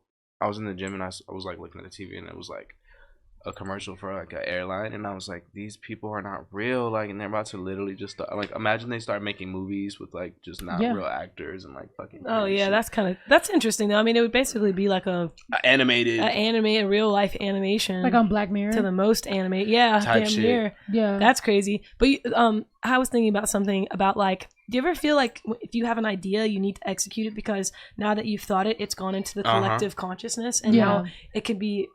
Like the Prince thing? It can, yes, like the Michael Jackson thing. Yeah. I literally feel like that happens to me all the time. Like I'll think of an idea and somebody gonna do that shit. And I don't get on top of it, and then slowly but surely, and it happens to my boyfriend too. Like years ago when we first started dating, he was bringing up like CBD dog treats. Like he was like, it was like, this was right in the beginning of like, you know, the CBD all movement. Of that shit, the boom of the weed in California, you know, in recreational weed and all that. And he was like, damn, like, see, you probably could do like CBD dog treat, CBD something for dogs. And we were like, oh, what if people like are scared to do that? Yeah. And then sure enough, a couple years later, it was like everywhere, like CBD dog treat, CBD whatever. Like so many random ideas that I'll have, if I don't act on it, and it just eventually becomes someone else's idea. And I really do be feeling like there's a collective consciousness that people like our thoughts are in an iCloud. Yeah. That you subconsciously have access to. No thought is yours. No thought is really yours. It's like, I'm dead. We get all hippied out right now. Right. It's like, do we even exist? This is my favorite. I was just thinking about that today when I was driving. I was like, damn. Like, it's so mind-blowing to think about. Like, life is all we know. But it's like, I don't know. It's so hard to even explain it. It's like, what the fuck is it? Yeah. Like, what is this shit? Like, why is smoked more right now? And then towards the end of the podcast, we're like, the light. What is it? The light that you see. What is that light? But yeah, I don't know. It is hard to explain though. I used to have really weird, like when I first started smoking and I was younger and I would start having those looping type of thoughts, I really would start having like a panic attack. Yeah. Like what the like I would be so high. Yeah. And I was like, what the fuck am I? But what's the feeling like? What is it? The feeling like where you realize that everybody, like you're just small and everybody has their own. It's Sonder. It's like when you just feel like a fucking speck. Like sometimes you just remind yourself, like, damn, I'm literally a fucking grain of rice in this fucking like huge ass. Where I love having like when I randomly have that feeling because I'm just like, okay, right, this shit doesn't matter. Like it's cool. Like. No, sometimes we get so like locked into like how big. I've done that before where like I'm on my phone and I'm just like fucking stressed out by whatever the fuck is going on, and then I would literally put it down. I'm like, oh shit, you know, and you're just like, what the fuck? Or like I'll look around, and I've made some songs lately more about that because just my frustration with everything that's going on with immigration, obviously, because I'm very fucking, you know, I've always been very outspoken about it. But then I'm like, what if I do? Like, what if we do? What if we do just leave? What if we just fucking go back home and just not give a fuck? Because my parents are both in Mexico. Like, most of my family's left. Like, you know, it's like they have their house and my mom lives happier in Mexico. And, you know, it's like, and then me too, like, I always felt like I didn't belong. And I always felt like I was going to go back. I always knew when I get old, I want to live in Mexico. So I'm like, what are we fighting for? Like, if they don't want us here, and I understand, and then I've talked to some people and they're like, well, that's fucked up. Like, now you're just running away from like the problem and you're leaving us with it. And I'm like, I don't know, but like they clearly are pushing us out for a reason, and maybe we do leave. Like maybe our ancestors do want us to fucking go back home. Like I don't know. So sometimes, you know, I'm between, do I stay and fight and be like, yo, we deserve this, or do we just be like, fuck you then? Like keep the shit, you know? I don't know. What do you feel? Well, I don't have anywhere to go back to, but you're like, this is my home through and through. They are going to have to kick my ass for real up out of here. I have nowhere to go back to, but I definitely think that in general, the whole idea of like claiming land and all that kind of stuff, I don't know, that's when I start to be feeling like all this shit is man-made and we made all this shit up. Bro. I don't know. I the entitlement, I mean, I get it. Like, I get it, but I don't. Like, I just don't really even understand why it's that big of a deal. Yeah. Like, I don't really feel like our biggest issues are immigration policies. I just don't feel like that's the biggest issues in America. Right. And I feel like they put so much focus on it. So, you know, we can feel distracted by what they're actually fucking doing to us. But I don't really feel like immigration and all that stuff is as big as they make it seem to be. They just want us to feel some type of way about each other, about one another. Yeah, it's almost like a way for them to incite like hate, really, and just like segregation again, like in some way, shape, or form. Like, but it's crazy what you're saying though, Snow, because I feel like on TikTok I am seeing a lot of discourse about Black Americans who are saying shit like segregation was actually terrible. I mean, integration was actually a terrible thing. Yeah, it makes me laugh. Too, It makes me laugh because, I mean, I get it from both perspectives. It's like saying, okay, here, have a seat at our table, but you're gonna have to ask for every single thing that you eat, or give us our own table and we'll get our own fucking food, we'll get our own shit, like what you're saying. Like, well, fuck it, like if you guys really don't want us here, we don't need to be here with you either. We're not dependent on you. But similar to that, I would say, but then if we do that, then leave us the fuck alone. Because here's what happened. Like, it's kind of like with Tulsa. Like, it's like when it's like you have a thriving black community and they're doing great and they're like, okay, you don't want us, cool, we're going to do our own thing. What the hell y'all got me for? And then they're like, we got to light this shit on fire. Like, what the fuck? And that's the same thing with Mexicans. It's like, okay, cool. So then we'll go back to Mexico and we're going to do our own thing. But don't start claiming you're gonna fucking airstrike, because that's immediately what Musk got onto. Is like, oh, so that means we can airstrike. Oh, so now you're just gonna airstrike because what? Like, leave us the fuck alone then. It's so hateful. It's just so, like, that's the only word I have for it. It's just like hate, like full of hate. Like just like, it's like when you were a little kid and like somebody wants to take a toy from you and then you give it to them and then you go play with something else and now they want that and you're just like, bro, like you just can't. You just don't want nobody to like enjoy themselves. But I don't know. I feel like culture is beautiful. I feel like all of us have. It's like if we just enjoy what we have, I don't know. It'd be making them even more mad. I feel like, like with the more racist people, it's like it just bothers them. Yeah. And that's why to me, I'm like, bro, I've been going to Mexico more than ever and just being like, bro, it's beautiful. Like, don't be scared. And also speaking to Mexican Americans that are scared to go and that bought into the propaganda. It's like, look. It's all good. And there's a lot of white people buying up all the land over there. So maybe go back and check it out. No shit. You feel me? Because the gentrification is going crazy. And now there's places that they literally are mad if you don't speak English. And I'm like, you're in Mexico. Yeah, what the fuck? Literally. And it's like, I don't know. It's crazy. But just read a book. Read a book. Read some books. Maybe work on yourself. And I don't know. Don't hate nobody. Don't hate nobody for real. That's really bottom line. It's like with homophobia too. It's like, bro, like if I want to love somebody to the point where I want to marry them and I want to have kids and I just want to live a normal life. Marry, you say? No, but like, if I just want to do that, why is that so wrong? Yeah. Like people be like hitting me up, like I used to be a fan, but now you're on the gay propaganda. So I'm like, bitch, I'm not gonna let my kids listen to you. I don't give a fuck about your kids. You probably barely care about your fucking kids. Like fuck you and your kids. The fuck? I don't want to make your kids bad gay. as hell. I'm not doing shit. They already bad, baby. And it's like if music was gonna make them gay or straight, like we'd all be straight because we've all listened to straight music. Girl, I'd be straight as hell, girl, if that was the case.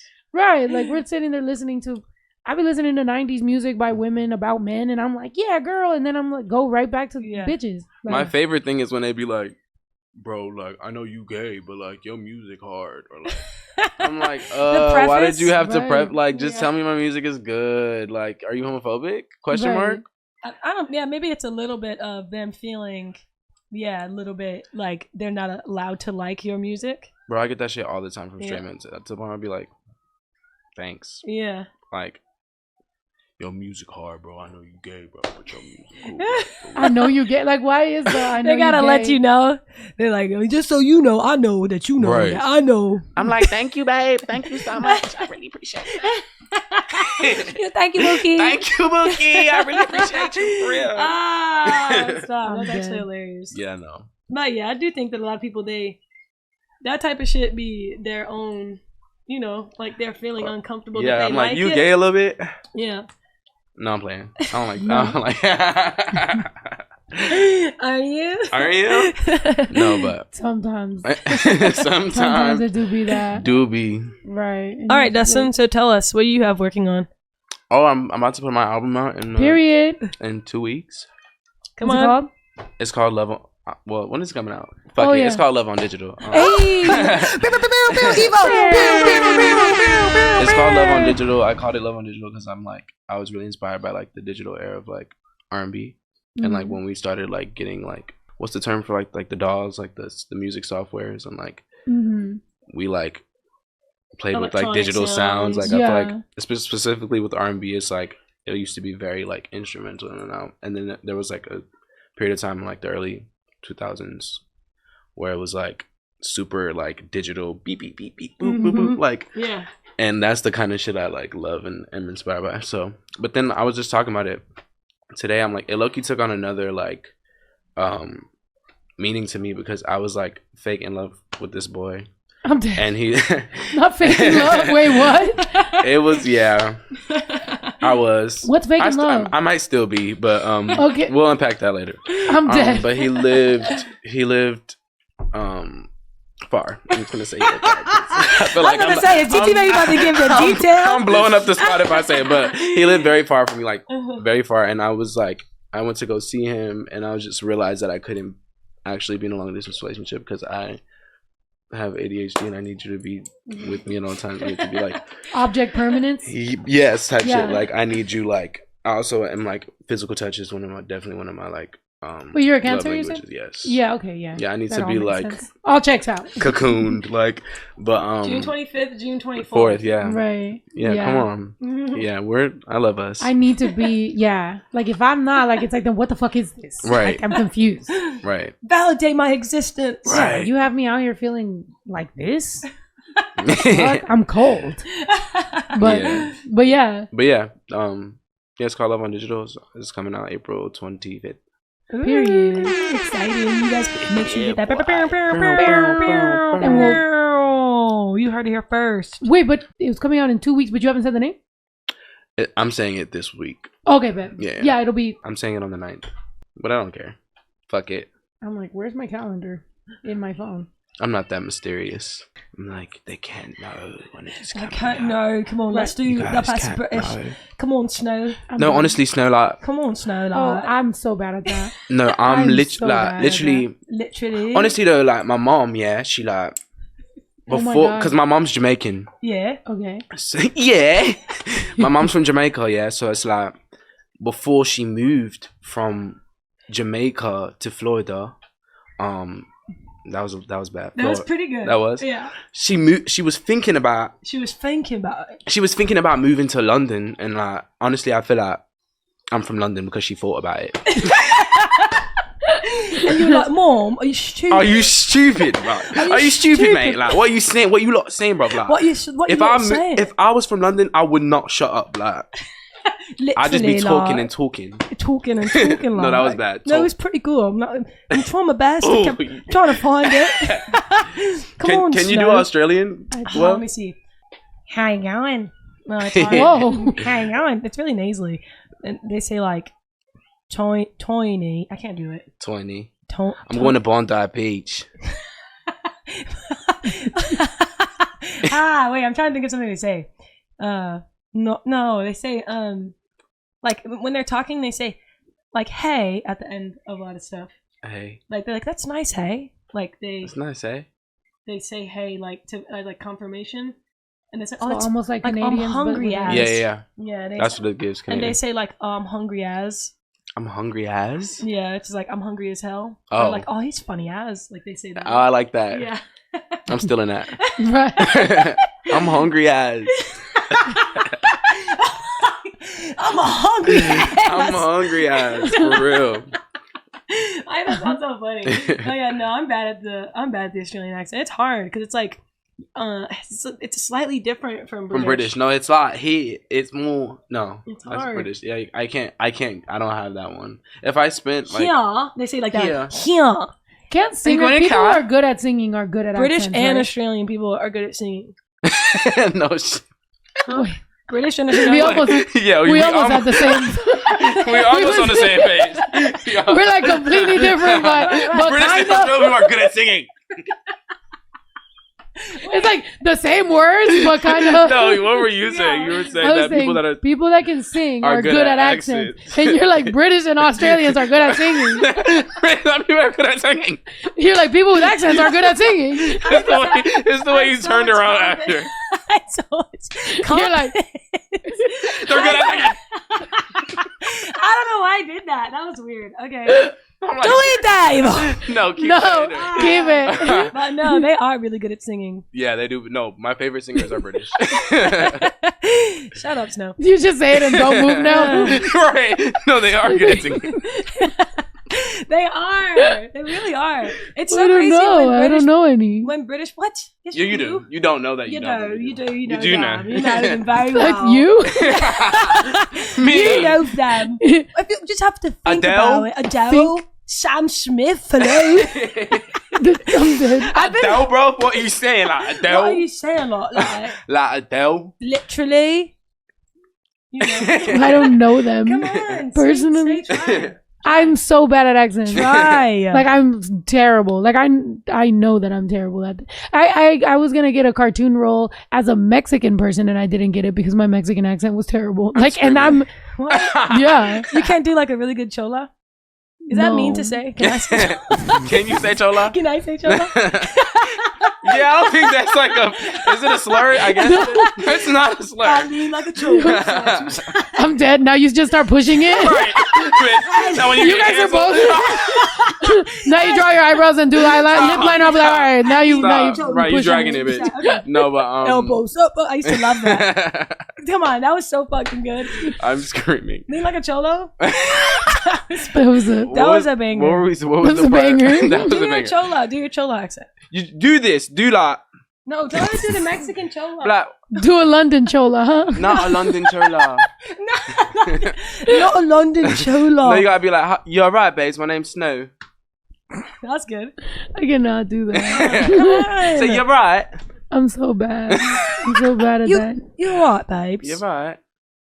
Literally, like.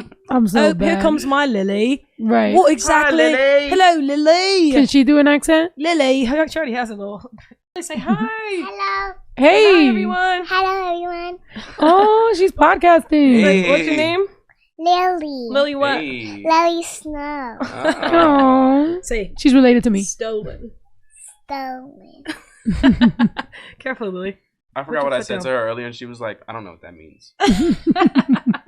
Kids be so honest. I'd be scared of them sometimes, Right. Yes, Lily. especially when I was like, Love you. I love you too. Aww. Are you having fun? Is this cool? Are you happy? when they be like, "Are you a girl or a boy?" I'm like, Oh my I god. like that. I'm like, oh man. I like being so studio. You do? Right? Oh, Is it thank cool? you. It's not cool. Yes, he's really nice. And Stephanie too. No, it's something. You don't know where she is? She probably went to go get But ready. now I need to go watch my show. Okay, period. She's like, I'm busy. I got a schedule. Right. She's like, gotta go. I don't want to miss my show. All right, Yeah, I'll can't see you. miss the Don't show. miss that. Bye, Lily. Period. Are you working on any new music, Snow? Oh fuck. I'm working this year. I'm working on finishing everything that I have in my Pro Tools. That is like 150 sessions of just that at this point, like I used to be so obsessed with like previewing shit that now my fans have like accounts of archive. like finish these things, and it'll be like so many songs. I'm like, that was dope. I'm like, why didn't I finish that? Because I'm so like I just start. I love starting ideas. I don't really have follow through with a lot of it, you know. Yeah, I'm the same way. ADHD. And then I've deleted stuff too. Like I've made songs with like people that like maybe they ended up being like not shit, and so I'll just delete the whole shit. But I'm like, damn, I really did like that hook in that song. So now I'm like, I'll just do it by myself or something. I don't know. Yeah. I don't like making money with shitty people. I don't like Real, I don't like same, memories same. that are like bad. Mm-hmm. Yeah, music lives like forever. Like Yes. it's hard to like you can't really delete a song. Like Yeah, it's you annoying. could, but it's like it's still gonna be somewhere, bitch. Like Yeah. just put it out. So it's like I don't want that to live. Yeah, I don't want to be associated with anything I'm not sure about. That's why I'm like Yeah. I'm saying earlier, like I love working with people that are actually my friend. Like, Yeah. it's different when I'm like when I like admire somebody's work Mm-hmm. outside of like not like and not knowing them. Like that's Yeah. different. But like yeah, I have no desire to like just like work with hella random people. Yeah. It's a lot of energy. And as a woman, I feel like too, there'll be times where I'm in the studio and they'll like, especially more in like Latin America, I think it's they usually like to just have a lot of people in the studio and like a lot of different writers and stuff, and they'll come at me and I'll like be trying to make like maybe like a deep song or something, and then they're like, what about if you do this? And they're like, Yeah. da da da da da da da da da da da da da, and I'm like, I'm like, so the most basic rap pattern, and now like you're trying what to if get I in on don't this, do that? right? but then if I say no, I feel like you can feel the energy shift sometimes whenever like you're kind of like, that was not, Everyone. and I'm dead. For a while it was hard to write with people because I felt so I've had boundary issues most of my life, so I felt so bad saying no. Yeah. So I almost would rather not be in the studio, because then we would end up with some Frankenstein ass situation that I was like, I don't like none of this shit. Yeah, and now you got some shit that you don't even really actually fuck with Yeah. because you like Huh? Yeah. I'm the same way. Maybe it's some cancer shit because I feel like I'm just now getting really good at like being like no. Yeah. And I had to like learn that stomach feeling that I would get by saying no. I had to like intuition sit and be like no. Like it's just a no. Like it, you know. Yeah. But it's so okay. hard. Yeah, it is really I be hard. running away. Oh my god, the amount of I take a shot and I'm like, no. Right. No.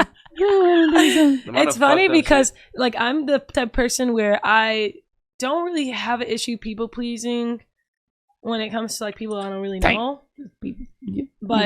But when I care about you, that's when it's hard for me. Like if I love you, it's like now it's hard for me. But people that I don't really give a shit about, I don't give a motherfucker. I'll ignore you. I don't even give a damn. Sometimes I'm just like whatever. That's why it's funny when I get ignored sometimes by people if I reach out to them and stuff. I'd just be like, that's just the way the cycle of life goes sometimes, the cycle of energy, because there's plenty of people that I motherfucking ignore. No, I feel that. I dead ass because I'm like, damn, like I do be doing this to people though. Right. Karma do be real, but literally though. Okay, Lily, do you want to tell them something so you can go? Yes. Okay. So I like to love my mommy, and she's the best mommy ever. I love her. You're the best mama, and I love you. You're the best mama. Oh, yay! I love you. Thank you. But not a butt. Yeah, what? But here, sing a song for them, and then you can go. But snow. Sing a song about snow. Snow is right here. Okay. Yeah. This is Australia. Destin's right here. Yeah. Yeah. But why? You want to sing "My Mommy's My Bestie"? No. Well, I'll sing it. Oh, Destin's gonna sing. My mommy is my. I just want to sing. What you want to sing? What do you want to sing? Okay, sing it. I love to lay. Got anything in my brain. That's what people say. That's what people say. But I keep cruising. Can't stop, won't stop moving. It's like I got this music in my mind, and it's gonna be alright. So player's gonna play. I'm just gonna shake. People's gonna hate. Shake it out. Shake it out. Yeah. Take it off. That was so good. Good job. Oh, okay. Not too much on Taylor Swift. What about the fireworks song? Then you can be done. Do you ever feel? Could you fire? Amazing. Yay. Amazing. Yes, girl. Amazing. All right, are you okay? All right, see ya. Yep. Bye. Bye. After a while, crocodile. I'm dead. She ate that up. Right. I stay out too late. Got She loves nothing that in my song. brain. Got nothing in my brain. That's what people say. Well, Lily, go, girl. Yeah. You want me to? Oh, okay. All right. What, Lily? She wanted help. All right, here, I'll go. Thank you. You know what? I realized Bluey. The kids love Bluey. Mhm. I'm learning. Yeah, Lily likes Bluey. She likes Peppa Pig too. Lily, girl. Oh, bam. No. Did you crack my phone? Bluey's a girl too. I didn't know that. I know. I purposely call her a boy. To piss Piss her Lily off. I'm dead. She goes, "It's not a he, it's a she." I'm like, oh, okay. I'm dead. Have you heard about Bluey? Yeah, but like I've seen it. I haven't watched it. Same. But... I haven't either. But Yeah, like... they have Australian accents, and then Oh. it's actually from Australia, and then the Peppa Pig is London. Peppa Pig. No, that's my girl. Yeah, Peppa I Pig. took Lily to the Peppa Pig world. Oh yeah, that's what she was saying. She was telling me earlier. Yeah, it was like 2 hours away from London, And she said, "I saw Peppa Pig, but like imaginary Peppa Pig, like make believe Peppa Pig, not the real Peppa Pig." I'm like, "No, that was the real Peppa." I'm like, "Keep your imagination. That was real." She's like, "No." It wasn't real. She was like, "I was holding their hands. They were statues. They were not real Peppa Pig." I'm dead. But she did get to go to Peppa's house. Oh. Yeah, she really loved it. That was the one thing she was looking forward to about that trip. Oh. I didn't know there was a Peppa Pig world. Yeah, it was 2 hours away. We rented a car and drove there for her, but she was so excited about it. That's so cool. Mm-hmm. She loved it. I know, and then they grow up, and then they don't want to do nothing with you. Then they just be playing video games, and they be thinking you're annoying, and you're like, would you have any more kids now? Yeah. Yeah. Yeah. I mean, I wouldn't carry. Yeah. But she would like to carry. Yeah. But she wants a daughter, and I'm more of a boy mom, but whatever. No, trust me. I was scared to have a girl, but Lily knows that now. She's been asking me, "You wanted a boy first?" And I told her the truth. Huh? Oh, okay. Where's the bathroom? She's coming all close to you. I'm dead. Oh, you. But yeah, I wanted to have a boy first just because I was afraid. I felt like my tomboy self wasn't gonna be able to. I'm gonna get her. Okay. But yeah, now that I have a little girl, I'm like, it's the best. You'll love it. Yeah, you'll love it. I just don't know how to do her hair. Like I'm like when I was little, I used to do my own hair. Makeup, you butthead. I'm dead. But yeah, I don't know. I want 5 kids. You want kids? Nice. Yeah, no, kids are like they're awesome, and like with my kid, he was so great. He was so creative, everything. And then he's just been growing up lately, and I'm like, God damn. 15? But you said 15. He's 14. He's turning 15 this month. But that's that's a crucial age. Right, and that's what I've always been very honest with him, and I'm like, I've never had a 14-year-old. You're teaching me how to, you know what I'm saying? I'm like, I'm being very honest with you, like. And so today we were talking about, because there was an owl born here, like his name's Vincenzo, and fucking I was like, do you remember when Vincenzo was on the porch? He's like, yeah. I'm like, do you remember how he was like there for like, fucking days and like a week or something? I'm like, I was like, look at where he lived, and I'm like, he got pushed out, and then he had to fall, and he could get eaten, and apparently that's like really dangerous around that time for like baby birds. I'm like, you're like a baby bird. I'm like, right now I'm trying to teach you all these lessons while you're in the comfort of here. I'm like, but one day you're gonna be out there in the world, and I can't protect everything. I'm like, from driving to just anything, you know what I'm saying? And I'm like, I'm trying to teach you and set you up for the best. I'm like, but once you leave, like, I can't. So I'm like, come on. Because for a while there, he was being very like hard-headed, bad grades. And I'm like, bro, like, I can't force you to study at school. Like, I sent you to school. I don't know what you do in those hours. Yeah. You coming home with bad grades. You're not showing me you want to. Yeah. You know? So now, I think we're getting in a better place. That's good. But kids nowadays, they either give a fuck or they don't. Yeah. Yeah, when I was that age, I definitely did not give a fuck.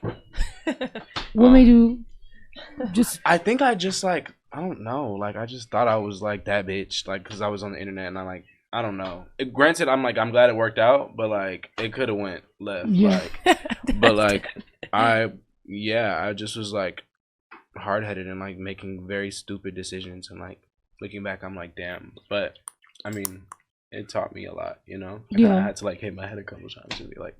Yeah. But that's the type that you, like, encourage him to, like, just, like, or just tell him that, like, you're not gonna be here this forever. Like, this isn't where you're gonna be forever. You're not gonna live here forever. You're gonna go do things, and, like, reminding him. And I feel like people, like, coddle their kids, and then they end up being even more fucked up because they don't know how to fucking be adults or, like, like they're codependent. Yeah. And I also feel like that way with when you have a strong mom, like, because there's been times when, like, maybe I'm a little, and I'm like, he has a strong mom. He kind of doesn't really need much. And, it's like that could easily even fuck him up, like me being more intimidating and me maybe not listening to his stuff and being like overly whatever. So it's like I've had to really kind of like let him fuck up in front of me and like try to like pull back and be like, okay, let me like really watch him, and so that he has his sense of self and his identity and like his authority and autonomy over himself, so he can be his own person. But at the same time, it is some like push and pull, and sometimes because parenting in front of the internet fucking sucks sometimes, and people are like, you're this or you're that, and it's like, you're not understanding that I'm letting him speak, and he's gonna make mistakes. He's 14, but I need to get to know my son. He's his own person. Yeah. And it's like, and he's a Taurus. So I'm like, you're not going to get it unless you get it from yourself because you're hard-headed and I can't tell you shit. Stubborn, Right? So I'm like, I need you to discover this information. Even though I'm putting it in front of you, I need you to discover it yourself. Otherwise, you're not going to fucking take it. Yeah. And he's like, I'm like, you remember when you used to hide your sandwiches and your food? I'm like, and you never, he was such a bad eater until he realized if he doesn't eat, he's not going to grow. And that's when he started finally like, now he'll like make himself whatever the fuck, like salmon and all kinds of shit on the side too. And he loves cooking too. So I'm like, you didn't, not until you discovered that did you give a fuck. Other than that, you're lying, you're sneaking, you're throwing food away, you're giving it to the dogs. I'm like, so I'm like, this is what we're doing now with information. Yeah. Do with it what you, you know what I'm saying? You have the tools. Yeah.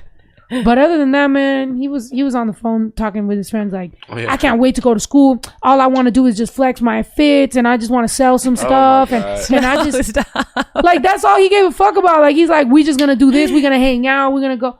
I'm like, I'm taking you out of school. That's not what school's for. I'll take you to a fucking private school. You're going to have to wear a uniform. Right. What? You're hilarious. Like, because I'm being a mom right now? I'm being such a mom?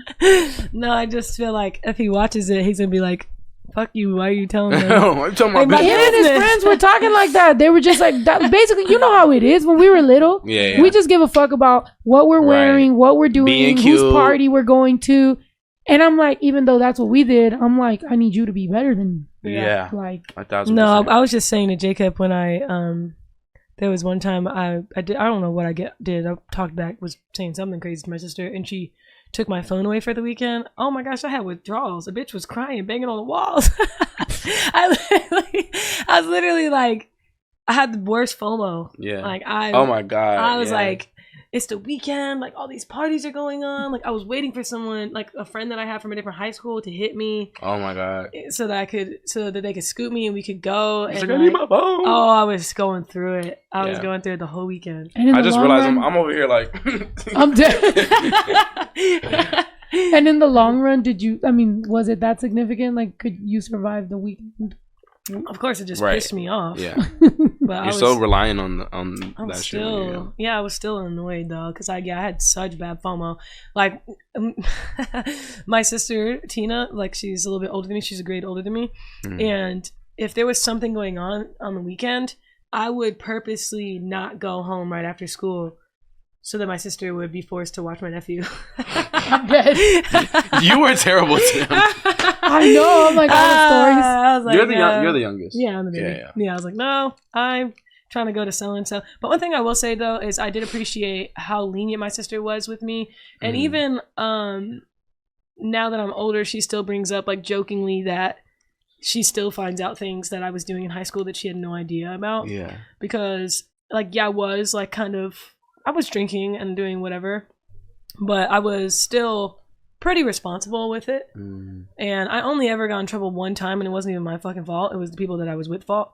But I actually got really lucky because the police officer, I think, recognized my last name because my brother was kind of a troublemaker in high school. And he was the old cop for our high school. And when I said, I was like, oh, my name's Toni Romiti. And he was like, Romiti? And I was like, yeah. And he looked at everybody and was like, she didn't have anything to drink tonight. And everybody I was with got drinking tickets by me. Wow. But yeah, that's the only time I ever got in trouble in high school for really anything. Other than that, I was pretty responsible. I did one other crazy ass thing that I'm not gonna say anything. But for the most part, I was pretty responsible. So my sister didn't really know what I was doing, and she trusted me a lot, which I don't know if she should have been trusted. I'm dead. I literally was sleeping over people's house all the time. I would text her in the morning like, "Hey Irma, I'm at so and so's house." And then she would be pissed off. Like I would go out on Friday, and then she'd be like, "Why you gotta go out again?" I'm like, because it's something else going on. Right. Like, but you went out yesterday. I'm like, yeah, and today's Saturday and I'm going out. I had such bad FOMO. Yeah. I'm dead. But I had such a good time though. I had so many phases in high school. Like, I had a really big EDM phase. And I went to so many festivals and so many different EDM concerts and stuff. And we used to take fat ass party buses, and it used to be so fucking fun. That's something that I want to try to do for my shows, like for like the day one type fans, is like get a party bus, pay for a party bus at a pickup station, and then they can pay for a fee really for it, idea. or maybe just pay for it outright and just let them get on it. But it's like an RSVP type of thing, and they get to go to the show in a party bus with all the like, you know, big fans. Yeah. And play the music on the way. Yeah, like, hey, just turn the fuck up, like get them like, you know, free bottles. That's or whatever, a great idea. And then just like let them turn up on it, because those are some of my favorite memories, going to concerts on party buses. I love party buses. Yeah, right. Bring back party buses. I feel like the girls don't give that no more. Oh yeah, they need to, because that shit was so fun. Oh my god. I think of people. Yeah, they be like too scared to like. I don't know. People sometimes are scared to have fun nowadays. Yeah, they be trying to look too like, cool. Too cool. Yeah, They're like, bro, party that's bus. Cringe. Get a party like, bus, bitch, bro. fuck you. Because it's fun. Get a motherfucking black SUV. Yeah. Everybody, like y'all so fucking serious. We gonna get our own Uber Blacks. Everybody.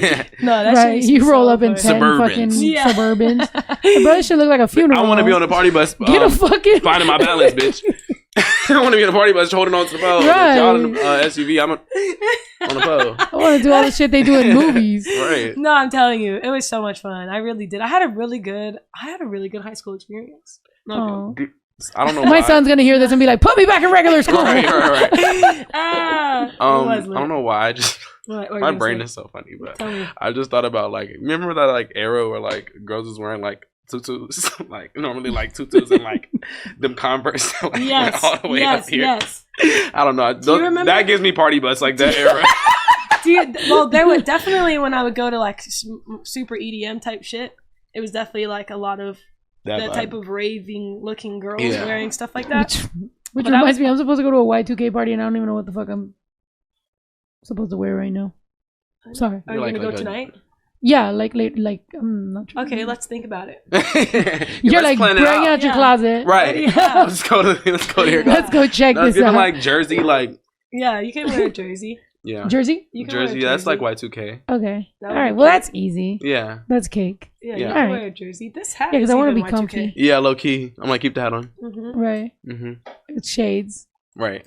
Definitely the shades are gonna matter, right? You're already halfway there.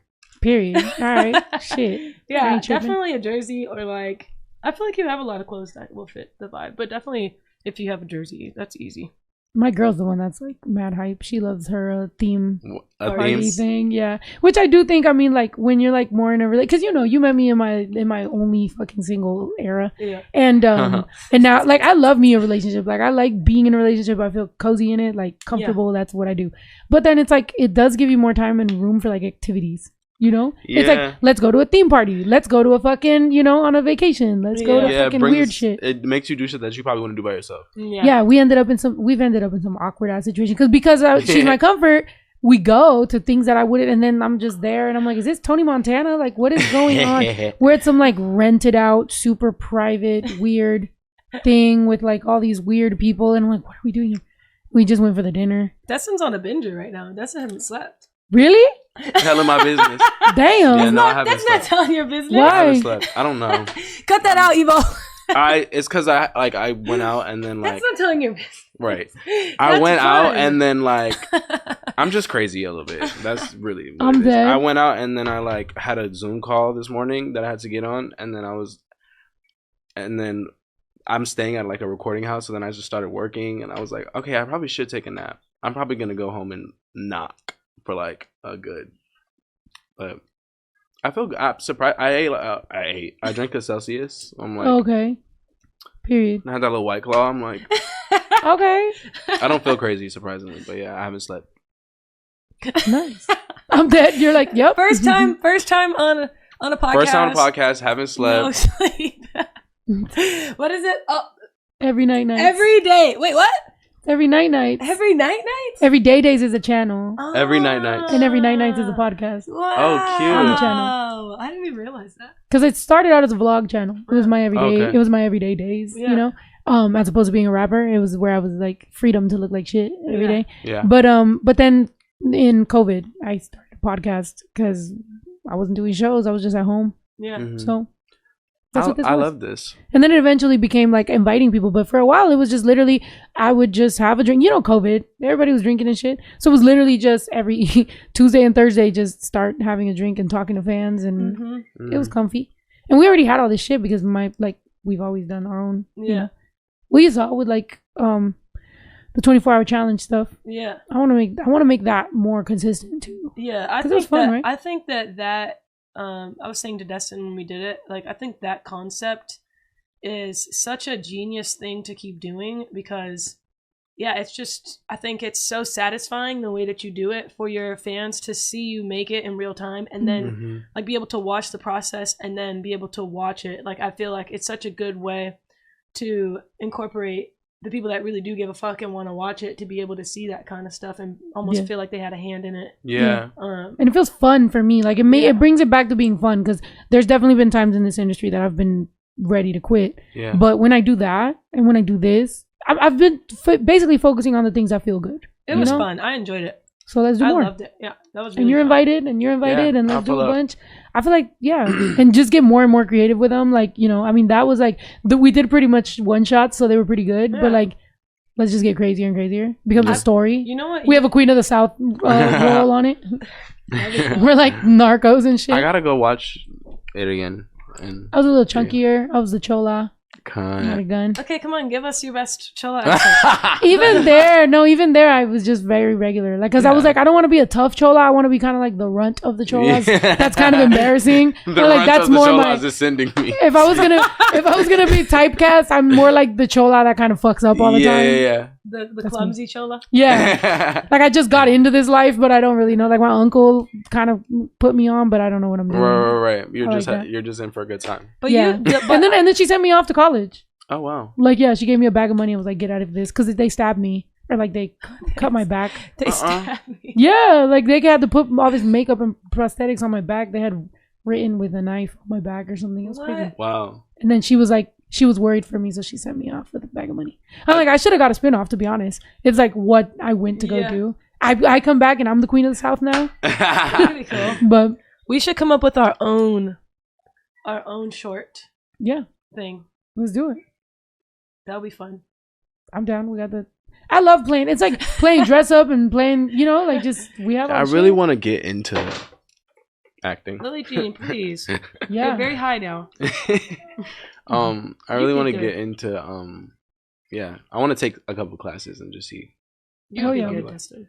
I feel like I would get I feel like I would just start laughing though. Like I don't take shit serious. No, you wouldn't. If it was in the moment, I think you'd be good at it. I gotta practice. I gotta do some like improv. Yeah. And, like, play with it a little bit. Yeah, I feel like I do the best when no one's there, when I'm making my own videos. Yeah. But yeah, I mean, I'm getting better though at like, even when we just did the thing with Snow, the 24-hour challenge, like I was nervous, and I when I was younger I used to always drink when I shot stuff, so I was like, now that I'm sober, I was just a little bit nervous, but I've just been telling myself like, fuck it, I was born to do this shit. Yeah. I'm about to tap into this, whatever I'm feeling right now. I was just talking about like how like normally I'm shy. Like I feel like people don't think that way about me because like I don't know, just how I do present myself when I'm comfortable. But like if I walk in a room and like I don't know nobody, I'm most likely not gonna be like I'm gonna be like, hey, or just like observe and like watch. But like once I'm comfortable, or like if I have like a couple drinks, oh my god, don't let me be drunk at the party. Like I'm talking to everybody. Like I'm. Hey, what's up, y'all? Like I know everybody. Like I'm like, what's up? I know you. You look familiar. Like, but like me before I have 3 shots, I'm like, I'm dead. I hate that. I wish I there is a way to like tap into that, and like you just gotta push yourself. I feel like in a different way than like you normally would, because I've been watching Game of Thrones. I would like to do it sober too. Yeah, me too. I want to be that person ever. Like right. I've been watching Game of Thrones for the first time. Like I've never watched the season for real. Since we went to Croatia, like where we went, that's where they shot most of it. So I was like, fuck it, I'll finally watch this shit. So I'm actually really into it. I'm on like season 5, episode 3 or something. But they said something in it that I really liked. It was like talking about being brave, and it was saying that like the only time you're brave is when you're scared.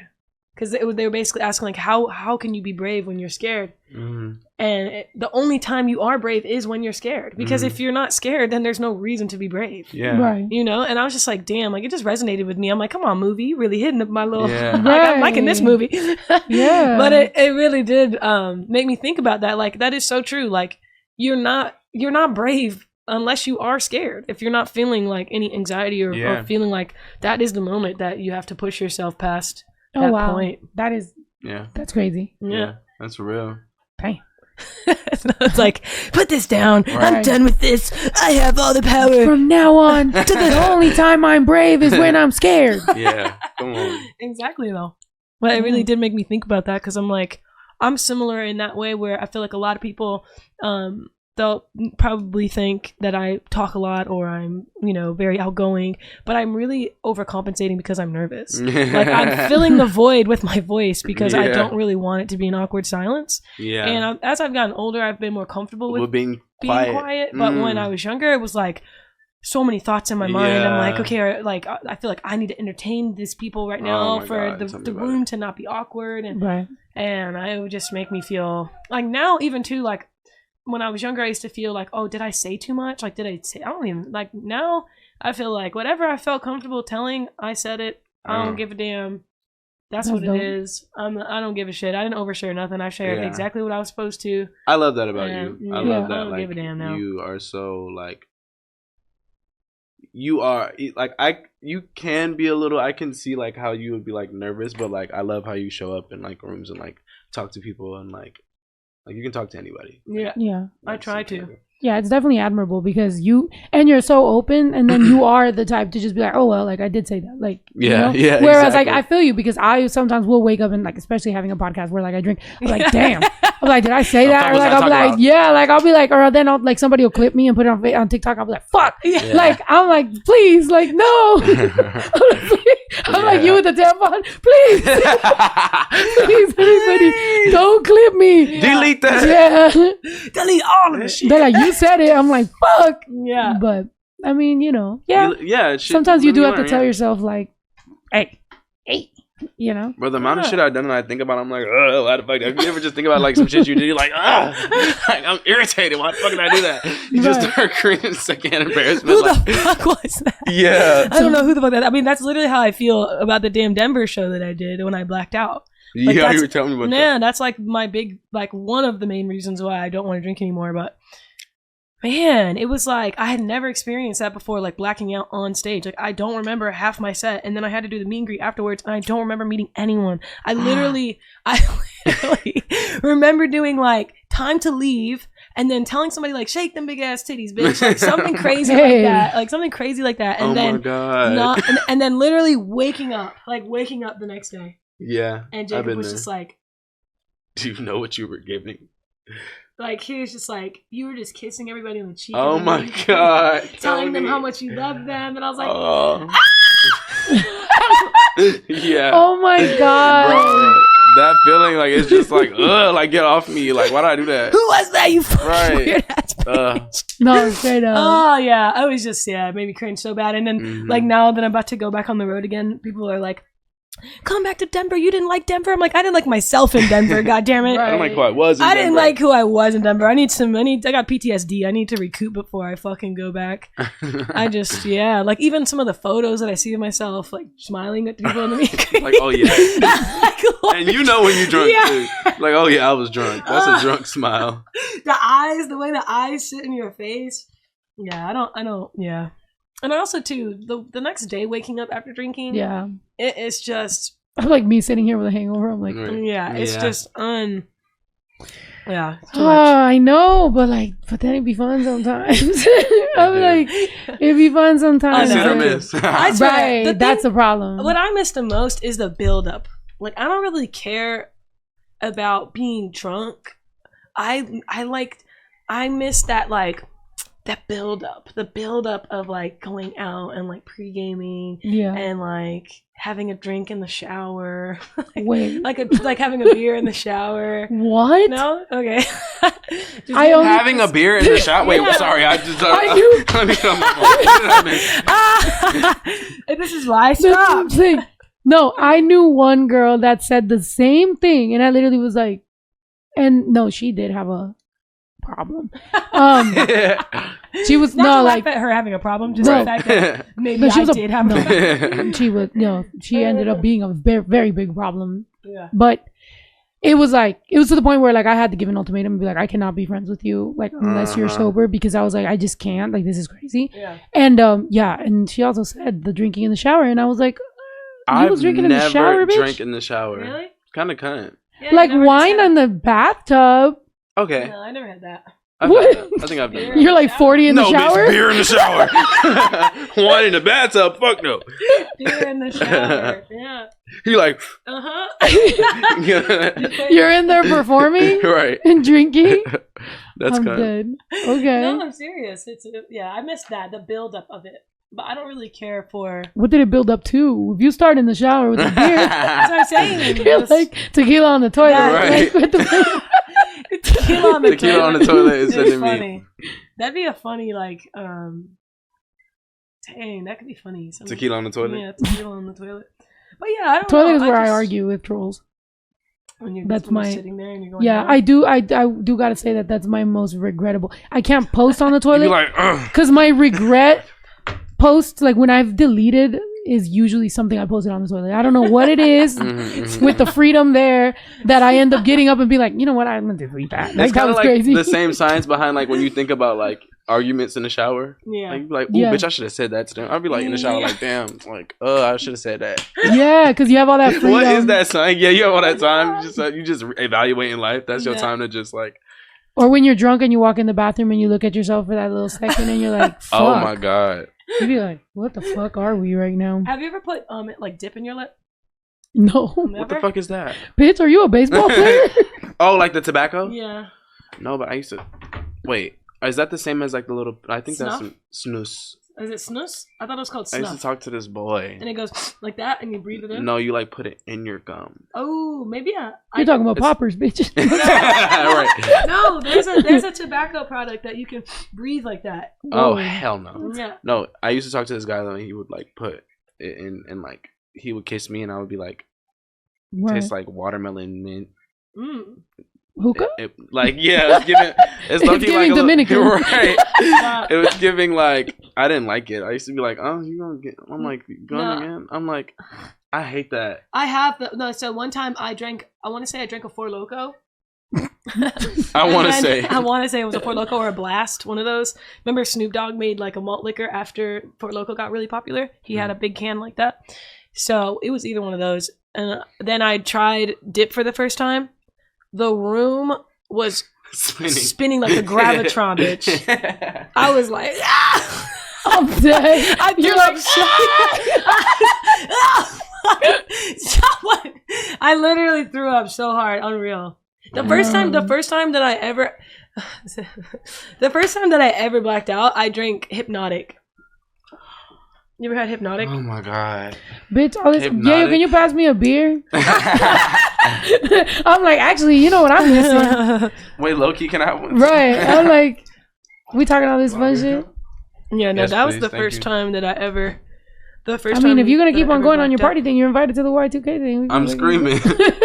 Yeah, the way I pass out, bring Lily. Stop. Lily's crowd surfing. We put on a headband. Outfit, right? We put some shades and a headband. Donner. Cheers. You don't want one, right? Cheers. No, thank you. Yes. Brewski with the broski. Brewskis. I put it in my steak sauce. I'm screaming. What were we saying before that? Oh, just drinking. Blacking out. But the dip, Hypnotic. why did you do that? Oh yeah, Hypnotic, that's right. Yeah, the dip is crazy. Did you do the Incredible Hulk? Incredible Hulk, that's like the Hypnotic. Hennessy with I've done that. I've had that before. Yeah, you end up fucked up. Mm-hmm. But yeah, no, that dip really got me. But I went through a phase in high school when I smoked cigarettes too. Did you smoke hookah? Oh, I was a hookah crackhead. I like hookah in the studio. Yeah, I remember you used to have the hookah at your house, I think. I bought a hookah when I first moved to LA. I bought a hookah before I bought a mattress. And I used to wake up every fucking morning and crank that bitch up. Yep. And that was when it still gave me a buzz. Now when I smoke that shit, I don't feel anything. I do. I get dizzy. No. I get dizzy. Yeah, I definitely. I like hookah though. I like hookah on the East Coast. Like I like New York or Miami or something. And then they love it over there. Right. And then my girl's Dominican, so we definitely end up somewhere and they got mad hookah and dembo. But over here I have one in the studio just for the vibes. I just thought about Dominican food and I just got got wet. No, I'm playing. Oh yeah. No, I mean I like New York. Well, she's from New York, so like I like going over there and like the food, the ambiance, everything. Yeah. Like it's I'm dope. from Florida too, so it's hella Dominican. So like I grew up just eating Dominican food. I can't. And then what's funny is Not you smoking the bird. I didn't want to burp on you. What, Lily? Not you. Oh shoot! Okay. Yeah, Period. Yeah, I understand. She's like, I don't mean to cut you off. I get that. She's like, shut up already. Yeah, like y'all gonna keep talking. That's what she's gonna say about me when she's older. I already know. What? My mom always talking.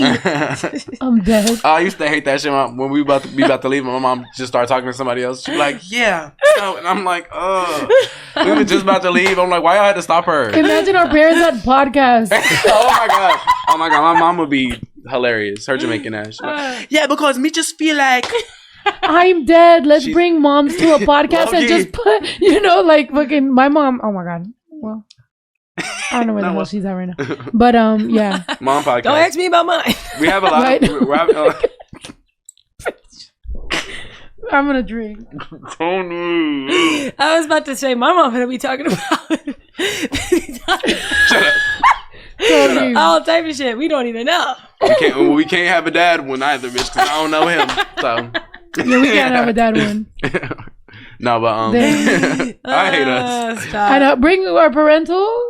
Bring your sister. Bring your parental figure. Bring your sister. Bring somebody. Bring your cousin. Bring your conservative dictatorship. Yeah, I don't know. Your guardian. Bring your guardian. Bring your guardian. I love angel. guardian.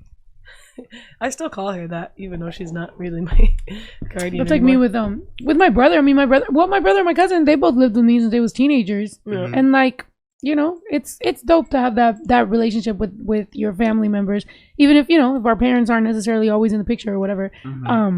But that's that bond, still, but I feel bad for the oldest. I feel bad for the older siblings in general, especially the oldest. Yeah, I feel bad for me too. Because I feel like you guys get a lot of damn near like expected. Like you have a lot more expectations. Like I feel like being the baby, or you feel more obligated, I guess, to be there for your younger siblings. I feel like as the baby, yes, I want to help my older siblings, but I also don't really feel obligated to be responsible for them the way that I feel like older siblings feel responsible for their younger siblings. Like I feel like you guys get a lot of I will give credit to my brother and my cousin. They, I guess, probably because they've seen me cry through everything that my brother does. Obviously, fucking step up, and like my cousin steps up too. Like because I came into this music shit with like not a single fucking person that I knew or anything. You know what I'm saying? Like there was no connections, there was nothing. It was just like me crying every day through whatever the fuck I was going through. So in a lot of ways, they stepped up and were just like, well, do you need me to hold the camera? Like, do you need me to hold the light? Like, do you need me to take a picture of you? Like, so it was just like, we've done everything from a Honda till, my bus is parked outside. Like literally everything we've done has been building it together. Yeah. But which is so amazing. Yeah, it's so amazing. I was gonna say, like that's such a blessing. Yeah, but it's like I've asked them too, like, or like I'm like, whatever your dreams are too, like if this isn't it, like what do you want to do? And my brother's like, I'm fine. I'm like, okay, but just let me know. I'll help you with whatever, right? I'm like, because I know he likes math, and everybody makes fun of him because we're like, did you want to be like a math wizard? Like, what did you want to do with the math thing, mathematician? But no, I mean, he's a Virgo, so he just likes order and they're so particular. Yeah, he cracks me up. One of the times when I was on here, I was like eating in the microphone. And he was like, "Please." Yeah, he was like dead ass serious. That's like my best friend. My best friend Underage. She's like that. She also. Yeah, she's just such a Virgo. Like she's so particular. Like it's like, oh my god, I didn't even think about that, bitch. Like I just be like, hey, willy nilly. Like she'd be like, no, this needs to go here. But that's why we like balance each other out because I make her more like, I'm like, no, bitch, don't think about it so hard. Like, and she's like, let's think about this. And I'm like, okay. Yeah. And I love that, having that like balance. Yeah, that's my brother. Like he's very like that. And then my cousin is somewhere in the middle because he's a Pisces, so he's like a little more on the emotional, but also just creative. At least with my brother, he could be a little too like where it's like I'm trying to be like and he's just kind of like so. I do need that extra energy because sometimes when we're being creative, like if we say something and like nobody reacts, we're like, okay, was that dumb? Like, what is this? So you gotta need that like energy to bounce off of ideas. Otherwise, sometimes I'll be telling my brother, and it's just like, and I'm like, what the fuck? Yeah, I feel like the dumbest person. Yeah, but I mean, it all works out, right? And I'm glad for siblings. It's it's nice. Definitely, I love my sister.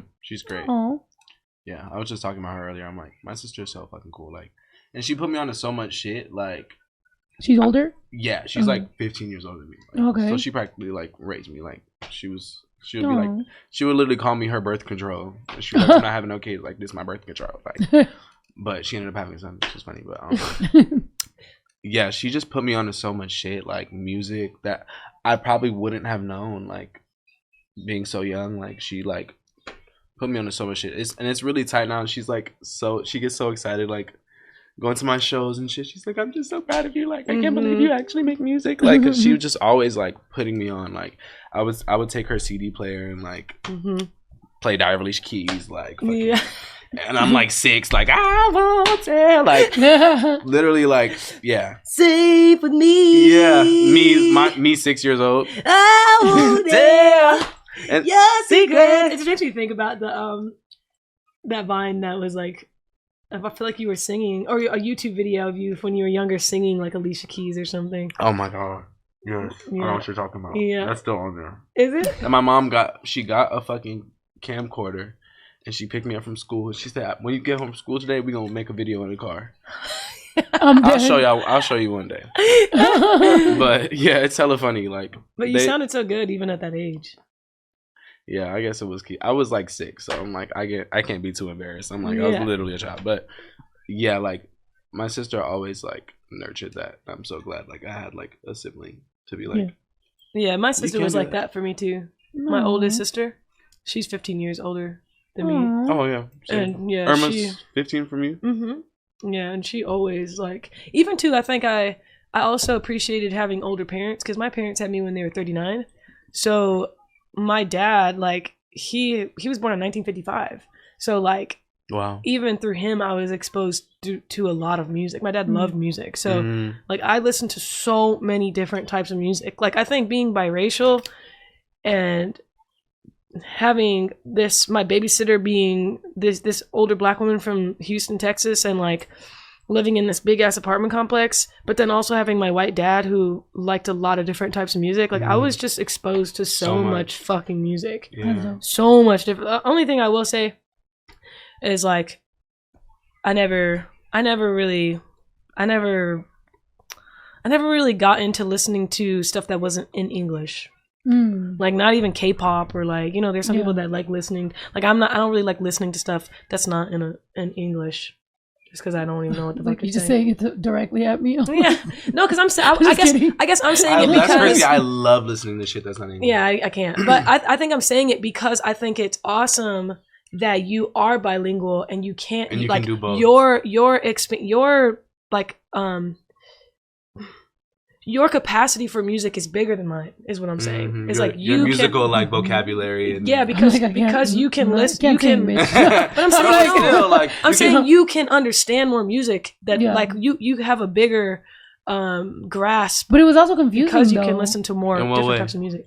I think because when I was a little kid, I thought I was gonna grow up to be a Mexican lady like my mom, like you know, that doesn't really speak English and whatever. I don't know why. Sometimes literally my brother and I would sit there and we'd be like, we speak English, like we're like Americans, you know what I'm saying? Like we'll it's just a trip because that's not what we were gonna, you know. So even with Spanish music, like it's almost like I compartmentalized growing up listening to Spanish music, and then when I was a teenager, like kind of shunning that and like not really, and like just only wanting to listen to like English music, and like, you know, I didn't want to be like, so it's like, you know, it's like, and then when I grew up out of that and went back, and then I'm like, oh shit, I do know these songs, like I love this, like this is the culture, like you rediscover it, because there is this rebellious time in your life where you kind of go away, like because my dad was a mariachi singer and my grandpa was a mariachi singer, so like, and they did some fucked up shit in their life. So at some point, I just kind of like didn't want to be like them. Like I was like, my grandpa was like a, you know, drunk. My grandpa was a drunk, and he like played in the mariachi like every day. Like he would just go, and you know, both my grandparents were like abusive and just all this shit that was very macho. Yeah. That I was just like, I hate all that, you know, like I don't want to be like that. And then one day I forgot a song. I performed at a quinceañera and I sang a mariachi song and I forgot the lyrics. And I ran into the bathroom and cried for the rest of the fucking... So my whole family like just remembers that. Like, remember when you forgot this? And I was just like, no! Like it was the worst trauma. So I never got on stage ever again. Never listened to mariachi. Like I never, nothing. And then it's crazy that now at my shows now I'll you sing really mariachi. Be on stage. Yeah. Right, I'd be singing mariachi on stage, and people will be like, "Oh my god, like I can't believe you do that." And I'm like, I guess it's like a little ode to what I, But just living those two lives so separate, and then them meshing, it just did kind of like fuck with my head a little bit. Yeah. But I am happy for it. Yeah. I'm proud of it. It's beautiful. Yeah, it's awesome. I wish I could speak a different language. I know you speak the accents really well. Well, you're British. Oh my god! Don't forget that. It's quite lovely. It's quite lovely. Isn't it crazy? I think we talk about this. Proper nice. I think we talked about this before, but like, it's crazy how like British people, when they make like R&B music, you can't hear their accent. Yeah. When you hear them singing shit. Or Rihanna, you can't hear her accent. Yeah. Yeah. Like, what you talking about? She's like, Ariana. And she'd be like, come here. No. That's giving a little accent. And she'd be like, alright. Yeah, it is crazy. I love the Bayesian accent. Yeah, it is cool. And they talk like that. And they be like, I talk like that. Ariana. I talk like that. It almost sounds British. They were colonized that's why. Yeah. They were colonized. Everybody's colonized. Right. God damn it. It almost sounds British though. Yeah, it's a British There's a few accents that I feel like sound really similar, but they're not. Like you've heard the Geechee. Oh my god. The Gullah Geechee. Yes. Yeah, yes. That sounds like. It's like that's South Carolina. Yeah. I ain't not from Charleston. I'm from South Carolina. Yeah. Well, I actually kind of good at it. I ain't not from Charleston. We say. Yeah, it almost sounds like New Orleans, but then like there's something else to it that you can't really put your finger on. They be like, we said that, but we really be pinning them. We fitted them. Like the mosquito. The mosquito. The mosquito. No, I want to meet somebody from there though. Like, I would love to have a friend with that kind of accent. Like, I want a friend with every accent. You're just curating your pack. Right. You're like, I invite them all to my party. And where's my Mexican one? Right, my Brit. I'll sign up for being the Mexican one. Right. Oh yeah. You're like, you're not Mexican enough. You can't make the Mexican accent. Yeah, let me hear it. Right. Let me hear the chola. Let's practice. No, people like Mexican people when they the word that I feel like you can hear when someone has like a Mexican accent. I don't know if you would say that Mexican accent, Spanish accent. The way you guys say "new." I didn't know what the fuck he was about to say. Right, I was like, I got a brand new. I got a brand new. You guys say You're new. hella funny. Let's do it. Come on. New. New. No, you don't. I've heard you say it. There's a Y. You say new. It depends on who I'm around. It's like sometimes it'll come out more. I'll sound more Mexican depending on where or who I'm around. Like it's brand new. Like my girl, like she'll sound not new, like from New York at all, and then I hear her go back and talk to her, and then I'm like, "Where the fuck?" Right? Who's this? I'm like, "Sir." No, when I'm around Jamaicans, I'm literally like, "Wagwan, everything good, everything Irish, yeah." So what I talk about, and then I'd be like, "Hey, what did I do?" In my regular accent, but like, yeah. I want to do the. That's the your Jamaican. ancestors speaking through you. I want to do the Jamaican. You have to talk like that, you know. My name Toni. I'm Mr. Toni Romiti. That's fire. Yeah. So I saw it talk, but that's how we talk. Then I be like, "Hey," and I'm like, I feel like talk. I saw it talk. That's how we talk. I sounded fucking. What? Yeah. I'm a mommy. That's how we talk. I saw it talk. That's how we talk. I don't get it. I saw it talk, patois. But. A batty boy. Yeah. Batty boy. Shout out all my batty boys. Can you make a song called Batty boy? They would kill me. I would not be able to step foot into Jamaica. No, they're really homophobic as fuck. It's really crazy. Like, I'd be scared. But that is weird how, like, as us, like, we have to think about, like, where we're visiting, what we're doing, how we're acting. We were talking about that last night because we had a gay couple. They're lesbian and they're married. And in the Hispanic, like, TikTok world, they're very known. But they're very known because people will always say that one of them isn't gay. And it's like, it's so crazy how you really always have to go through that, especially as lesbians. Like, one of them has a kid, so it's constant. She's not gay. She's not gay. She's not gay. So she was asking me how I deal with that. I'm like, well, I dress a little more masculine than her. So, but I have still gone through that. Like, I always get dudes like, you know, oh, you got heartbroken. That's why you're with women now. And you're not like, gay for real. Yeah. No, and they'll hit up like, let me show you. Let me show you what. Like, I hate that shit. It's crazy because it's like, I'll be dressed full boy. Like there's sometimes that I really just go all out and I'm just like, today I'm a mask. So I'll do that. And dudes like artists, like maybe we'll cut this out. We'll get at you. Maybe Like we'll I opened because I opened first to perform like an artist and like he's very big or whatever. And it's just like, it was just weird. Like when he got lit, like the question, because it was just like, you're like famous and really rich and like you have mad bitches and I'm dressed like a man right now. Yeah. And this is like something different. Right. They And I'm want some like, boy pussy. yo, Please. bitch, Cut this out. They want some boy pussy. Look, this is what I'll say though. I'm not, because you know, coming from a masculine girl who is straight, I do think that there is a little bit about like tomboy girls that guys like straight guys like, because there is this essence of like, I can talk to her about things that like sports or whatever the case may be, like I can with my homeboys. We can do things like whatever, play sports, whatever, the fun, the type of stuff, the type of stuff that they want to do with their guy friends, but they can do it with their girl, and they get to fuck them. I feel like there's like a and I also think too, from the other perspective, I feel like they like guys that be trying to act like they want to get with more masked lesbians. They just see it more as a challenge, and they also be. I think they also be feeling like I hate like you're more untouched to them, so they're like. Yeah, I feel like it's even similar to this way I feel about like no offense to the hijab, but I feel like when women cover themselves up, it almost kind of does the opposite of what they think it's doing. Like it's not. It builds like more, question. More more curiosity. It's like ooh, like because I think as long if your face is pretty, that's all somebody need to see to know if they if they can see that you're a girl. Men fuck dead bodies. Okay, men like, fuck couches. Yeah, men fuck socks. So like if they see that your face is a woman's face, they're just gonna be more enticed by what the fuck is shaking up under all them clothes. Like I don't know. I just think that it almost makes it more enticing. And yeah, I'm not saying that it's appropriate for them to hit on you, but I feel like I'm such a lesbian. I'm like, what is shaking under them clothes? Right. I'm like, what's going on? Right. When you said that, I was like, I got an image. I was like, hey, what's crazy? Like, maybe I am like you, Tony. Maybe I can't imagine it. Shut up. No, what's crazy though is like I'd be like, I love when women get at me. So the reverse, the opposite. I love it. It makes me feel like a bad bitch. Studs love me. Yeah. They love me, and they be trying. They really be trying. I've thought about it a couple times. I'm like, what the fuck we gonna do, bitch? We gotta go party in like a gay area. I'm telling you, the studs gonna be flocking. I'm telling you, they're gonna be on me. No, and I be thinking when they be fine, I be like, hey, but then I'm like, LOL, no, I'm just playing. JK.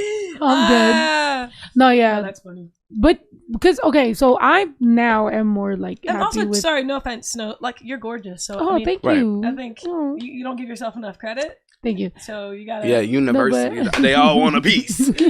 No, but like the thems, the theys, the girls, the gays, the straights, the but nays. It did at some point. I tried. So after my last breakup, I like tried to overcompensate by being like more masked. So I did go through my little like wannabe mask era, and that's when I got hit on by like studs too. Because and then I was like, I'm one of you, and they're like, no, you're not. I'm like, fuck. Like I wasn't really being what I thought I was being, and then I was like. Talking to girls that like they only like masks, and then they're like, you're not that, and I'm like, what? Like I am, like I'm so it, but then I just realized I don't know what I am, but I know I can't do that 24/7. I just can't, it's like I became more happy with whatever the fuck I got going on, and then it became, expressing yourself in not just one way. Yeah, like some days my titties are out, some days I'm a boy, like whatever the fuck it is, it's like I love cool. That. That's kind of.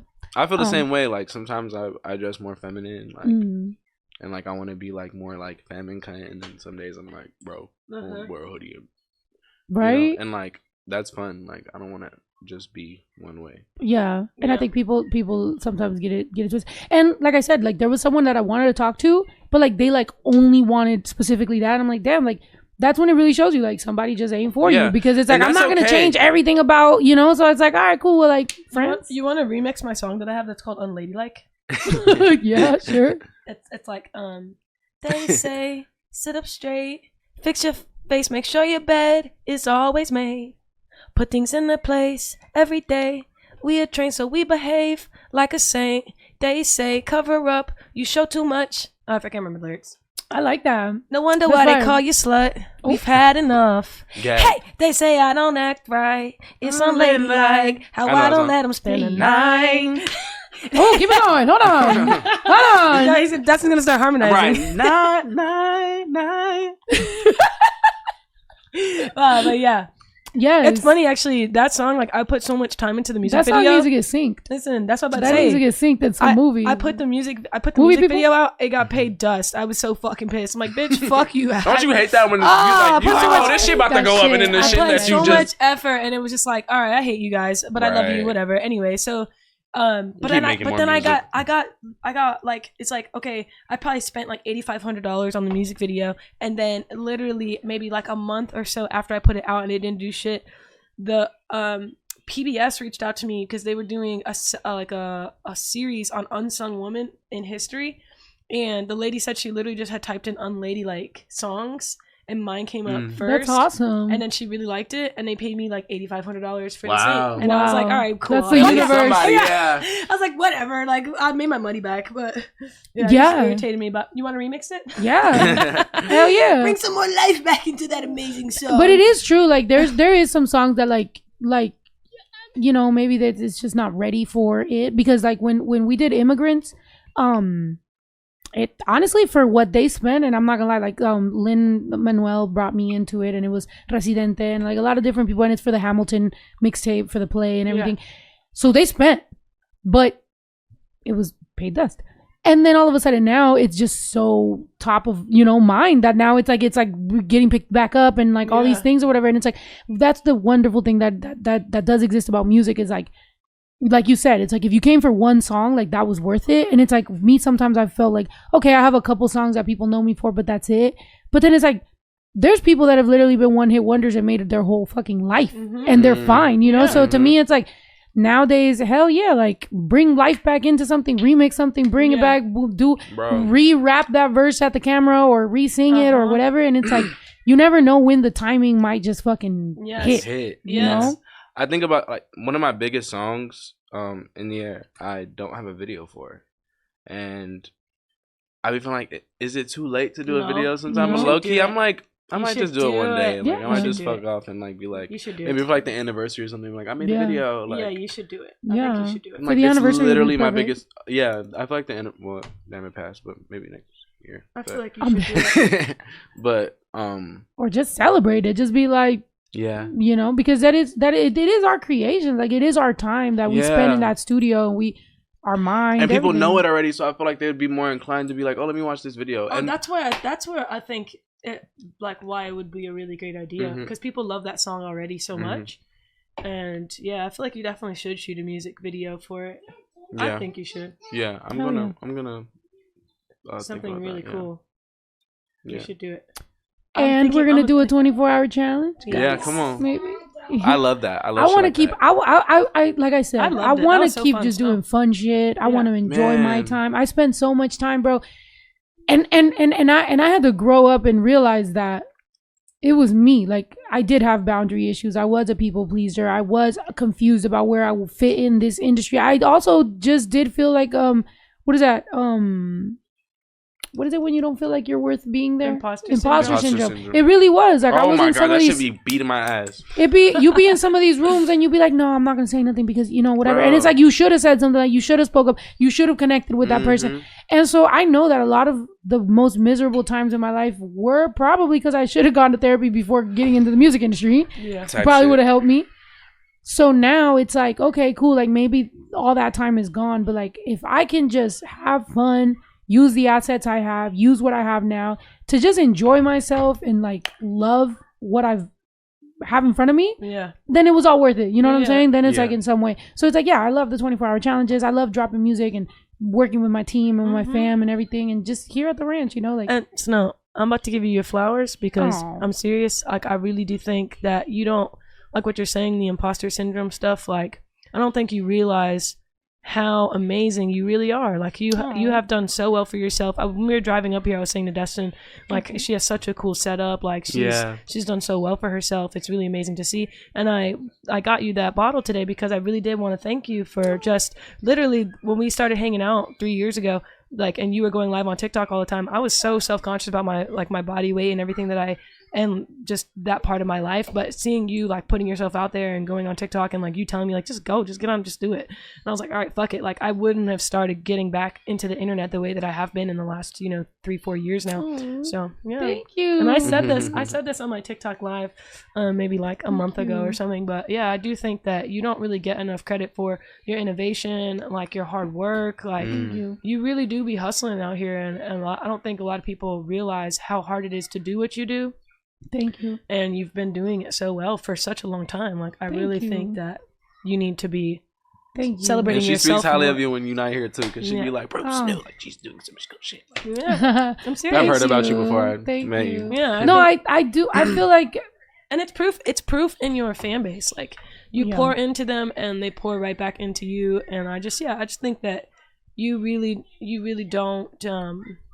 I don't think you really see sometimes how much of an impact you've even had on all the people around you. Like you've done so well for yourself. It's amazing. Yeah. It's really amazing. You're pretty cool, man. Thank you. Thank you. No, yeah, I thank God lately, and you said that, my partner brings out great things. Like I do feel like she's been pouring into me and like really helping me with a lot of different things of like just like pushing me and being like, just like you do deserve it, like you like go, like and just being there to like support in any way. And she's awesome. I see it. Which has now helped me be able to be like, damn, like be able to see it, you know what I'm saying? I couldn't see it, but which is probably why I'm like a lot happier. I think this, even though it's hard times and everything, I mean, you also still have to just enjoy it and smell the flowers and have fun. And, I'm appreciative of you too. Like, I'm appreciative of like, you've been very inspirational in just keep fucking going no matter what, and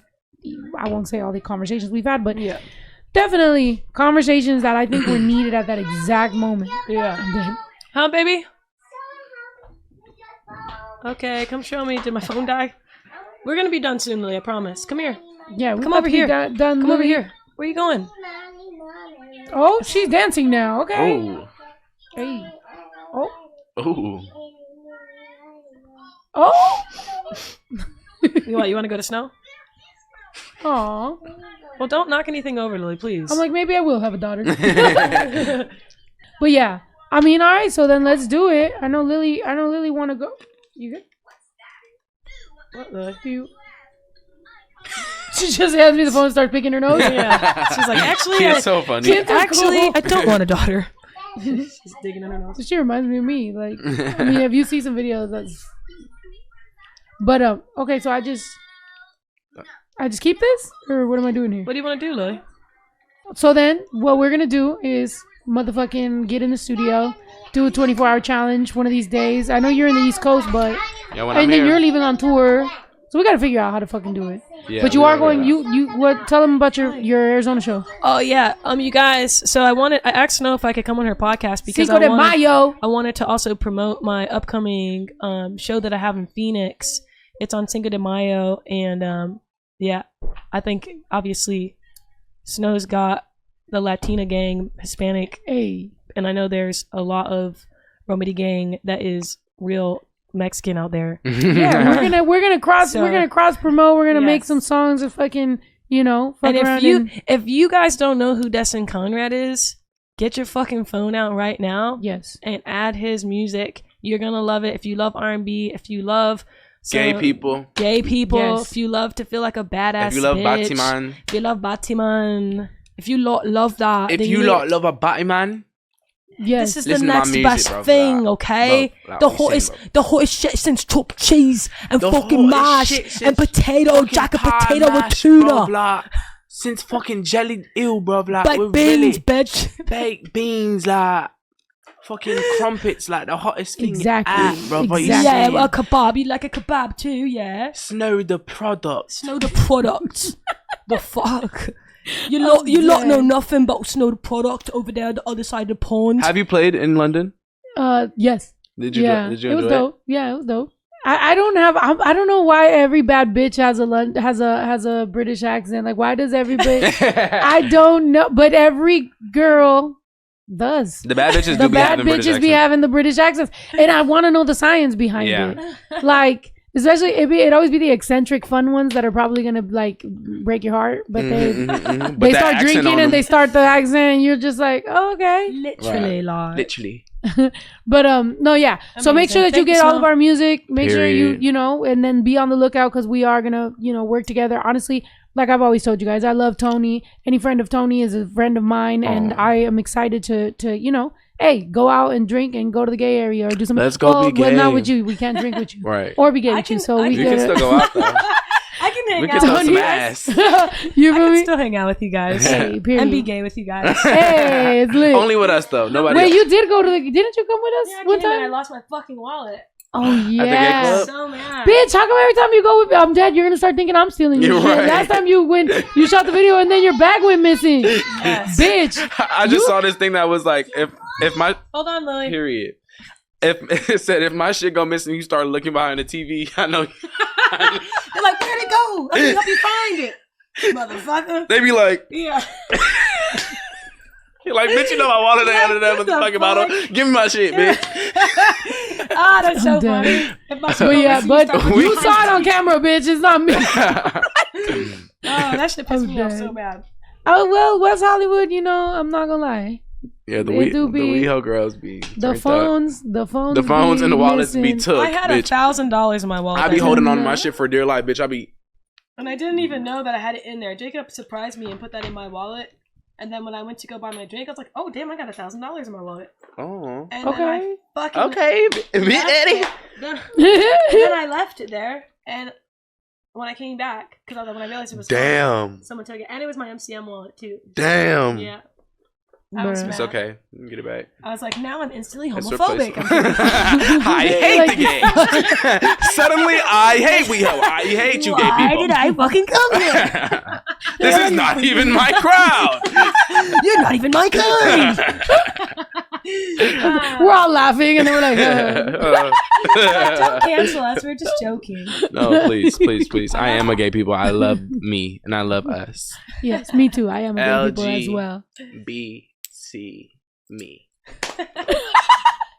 I ate that up. Yeah, you did. I like that. You did. Can you give that a clip for that? Yes. Clip that, man. Put that shit on. Play in slow motion. Nah, I said play it for the whole month of Pride. You're gonna be the logo of. Wait, this B? I kind of ate that up too. B. Okay. LGBT. This is B in sign language. LGBT. T. I fucking forgot. T. You better know sign language. No, T. Oh my god, y'all! I met this boy. Speaking of WeHo, sorry, we keep trying to end this shit. What? Cut the cameras.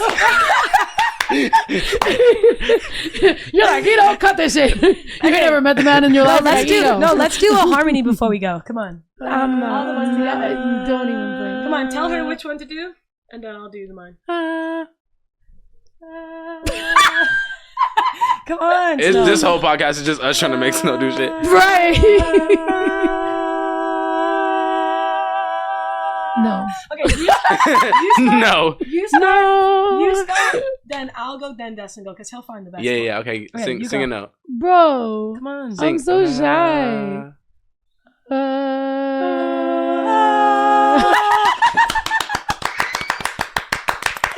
Yay! Okay, for the gays. Can we pretend like we're dancing to the song? This bitch got mad. What? No, this bitch is like, no, cha-cha. What? What are you saying? Do you have an intro song? No, clap. Yeah, she does. Come on, what else? Oh. Esa niña no se aguanta. Quiere todo porque el pussy sabe a Fanta. Ey, si la dejas por pendejos desde casa. Hey, and we're back. We've got Destin Conrad, Toni Romiti, Snow the Product, and I just drank a bunch of beers and we just talked about a bunch of stuff. But let's take it on back and get started. And we got Lily. Come here. And Lily. Hey. And it starts like this. Bye. Bye, y'all. Thank you. Thank you. Bye. I just want to say something. Okay, go ahead. Mommy's the best, and she's the best mama, and I love her because she's the best mama, and I love her, and she's the kissy, and I love her, and she's my favorite mama ever. Aww. And with that, It's been a great podcast. Thank you guys so much for watching. Make sure you guys like, subscribe, turn up post notifications, and make sure that you guys follow them on every single social media as well as Spotify, Apple, iTunes, all that stuff. Buy their music and make sure you get their new project. Follow me. Follow me. All right, y'all, we out. Follow me. That was Esa niña no fun. se aguanta. Quiere todo porque el pussy sabe a Fanta. Si la dejas por pendejo se te casa. Dale todo, 2 de lengua y una horchata. Si te alcanza.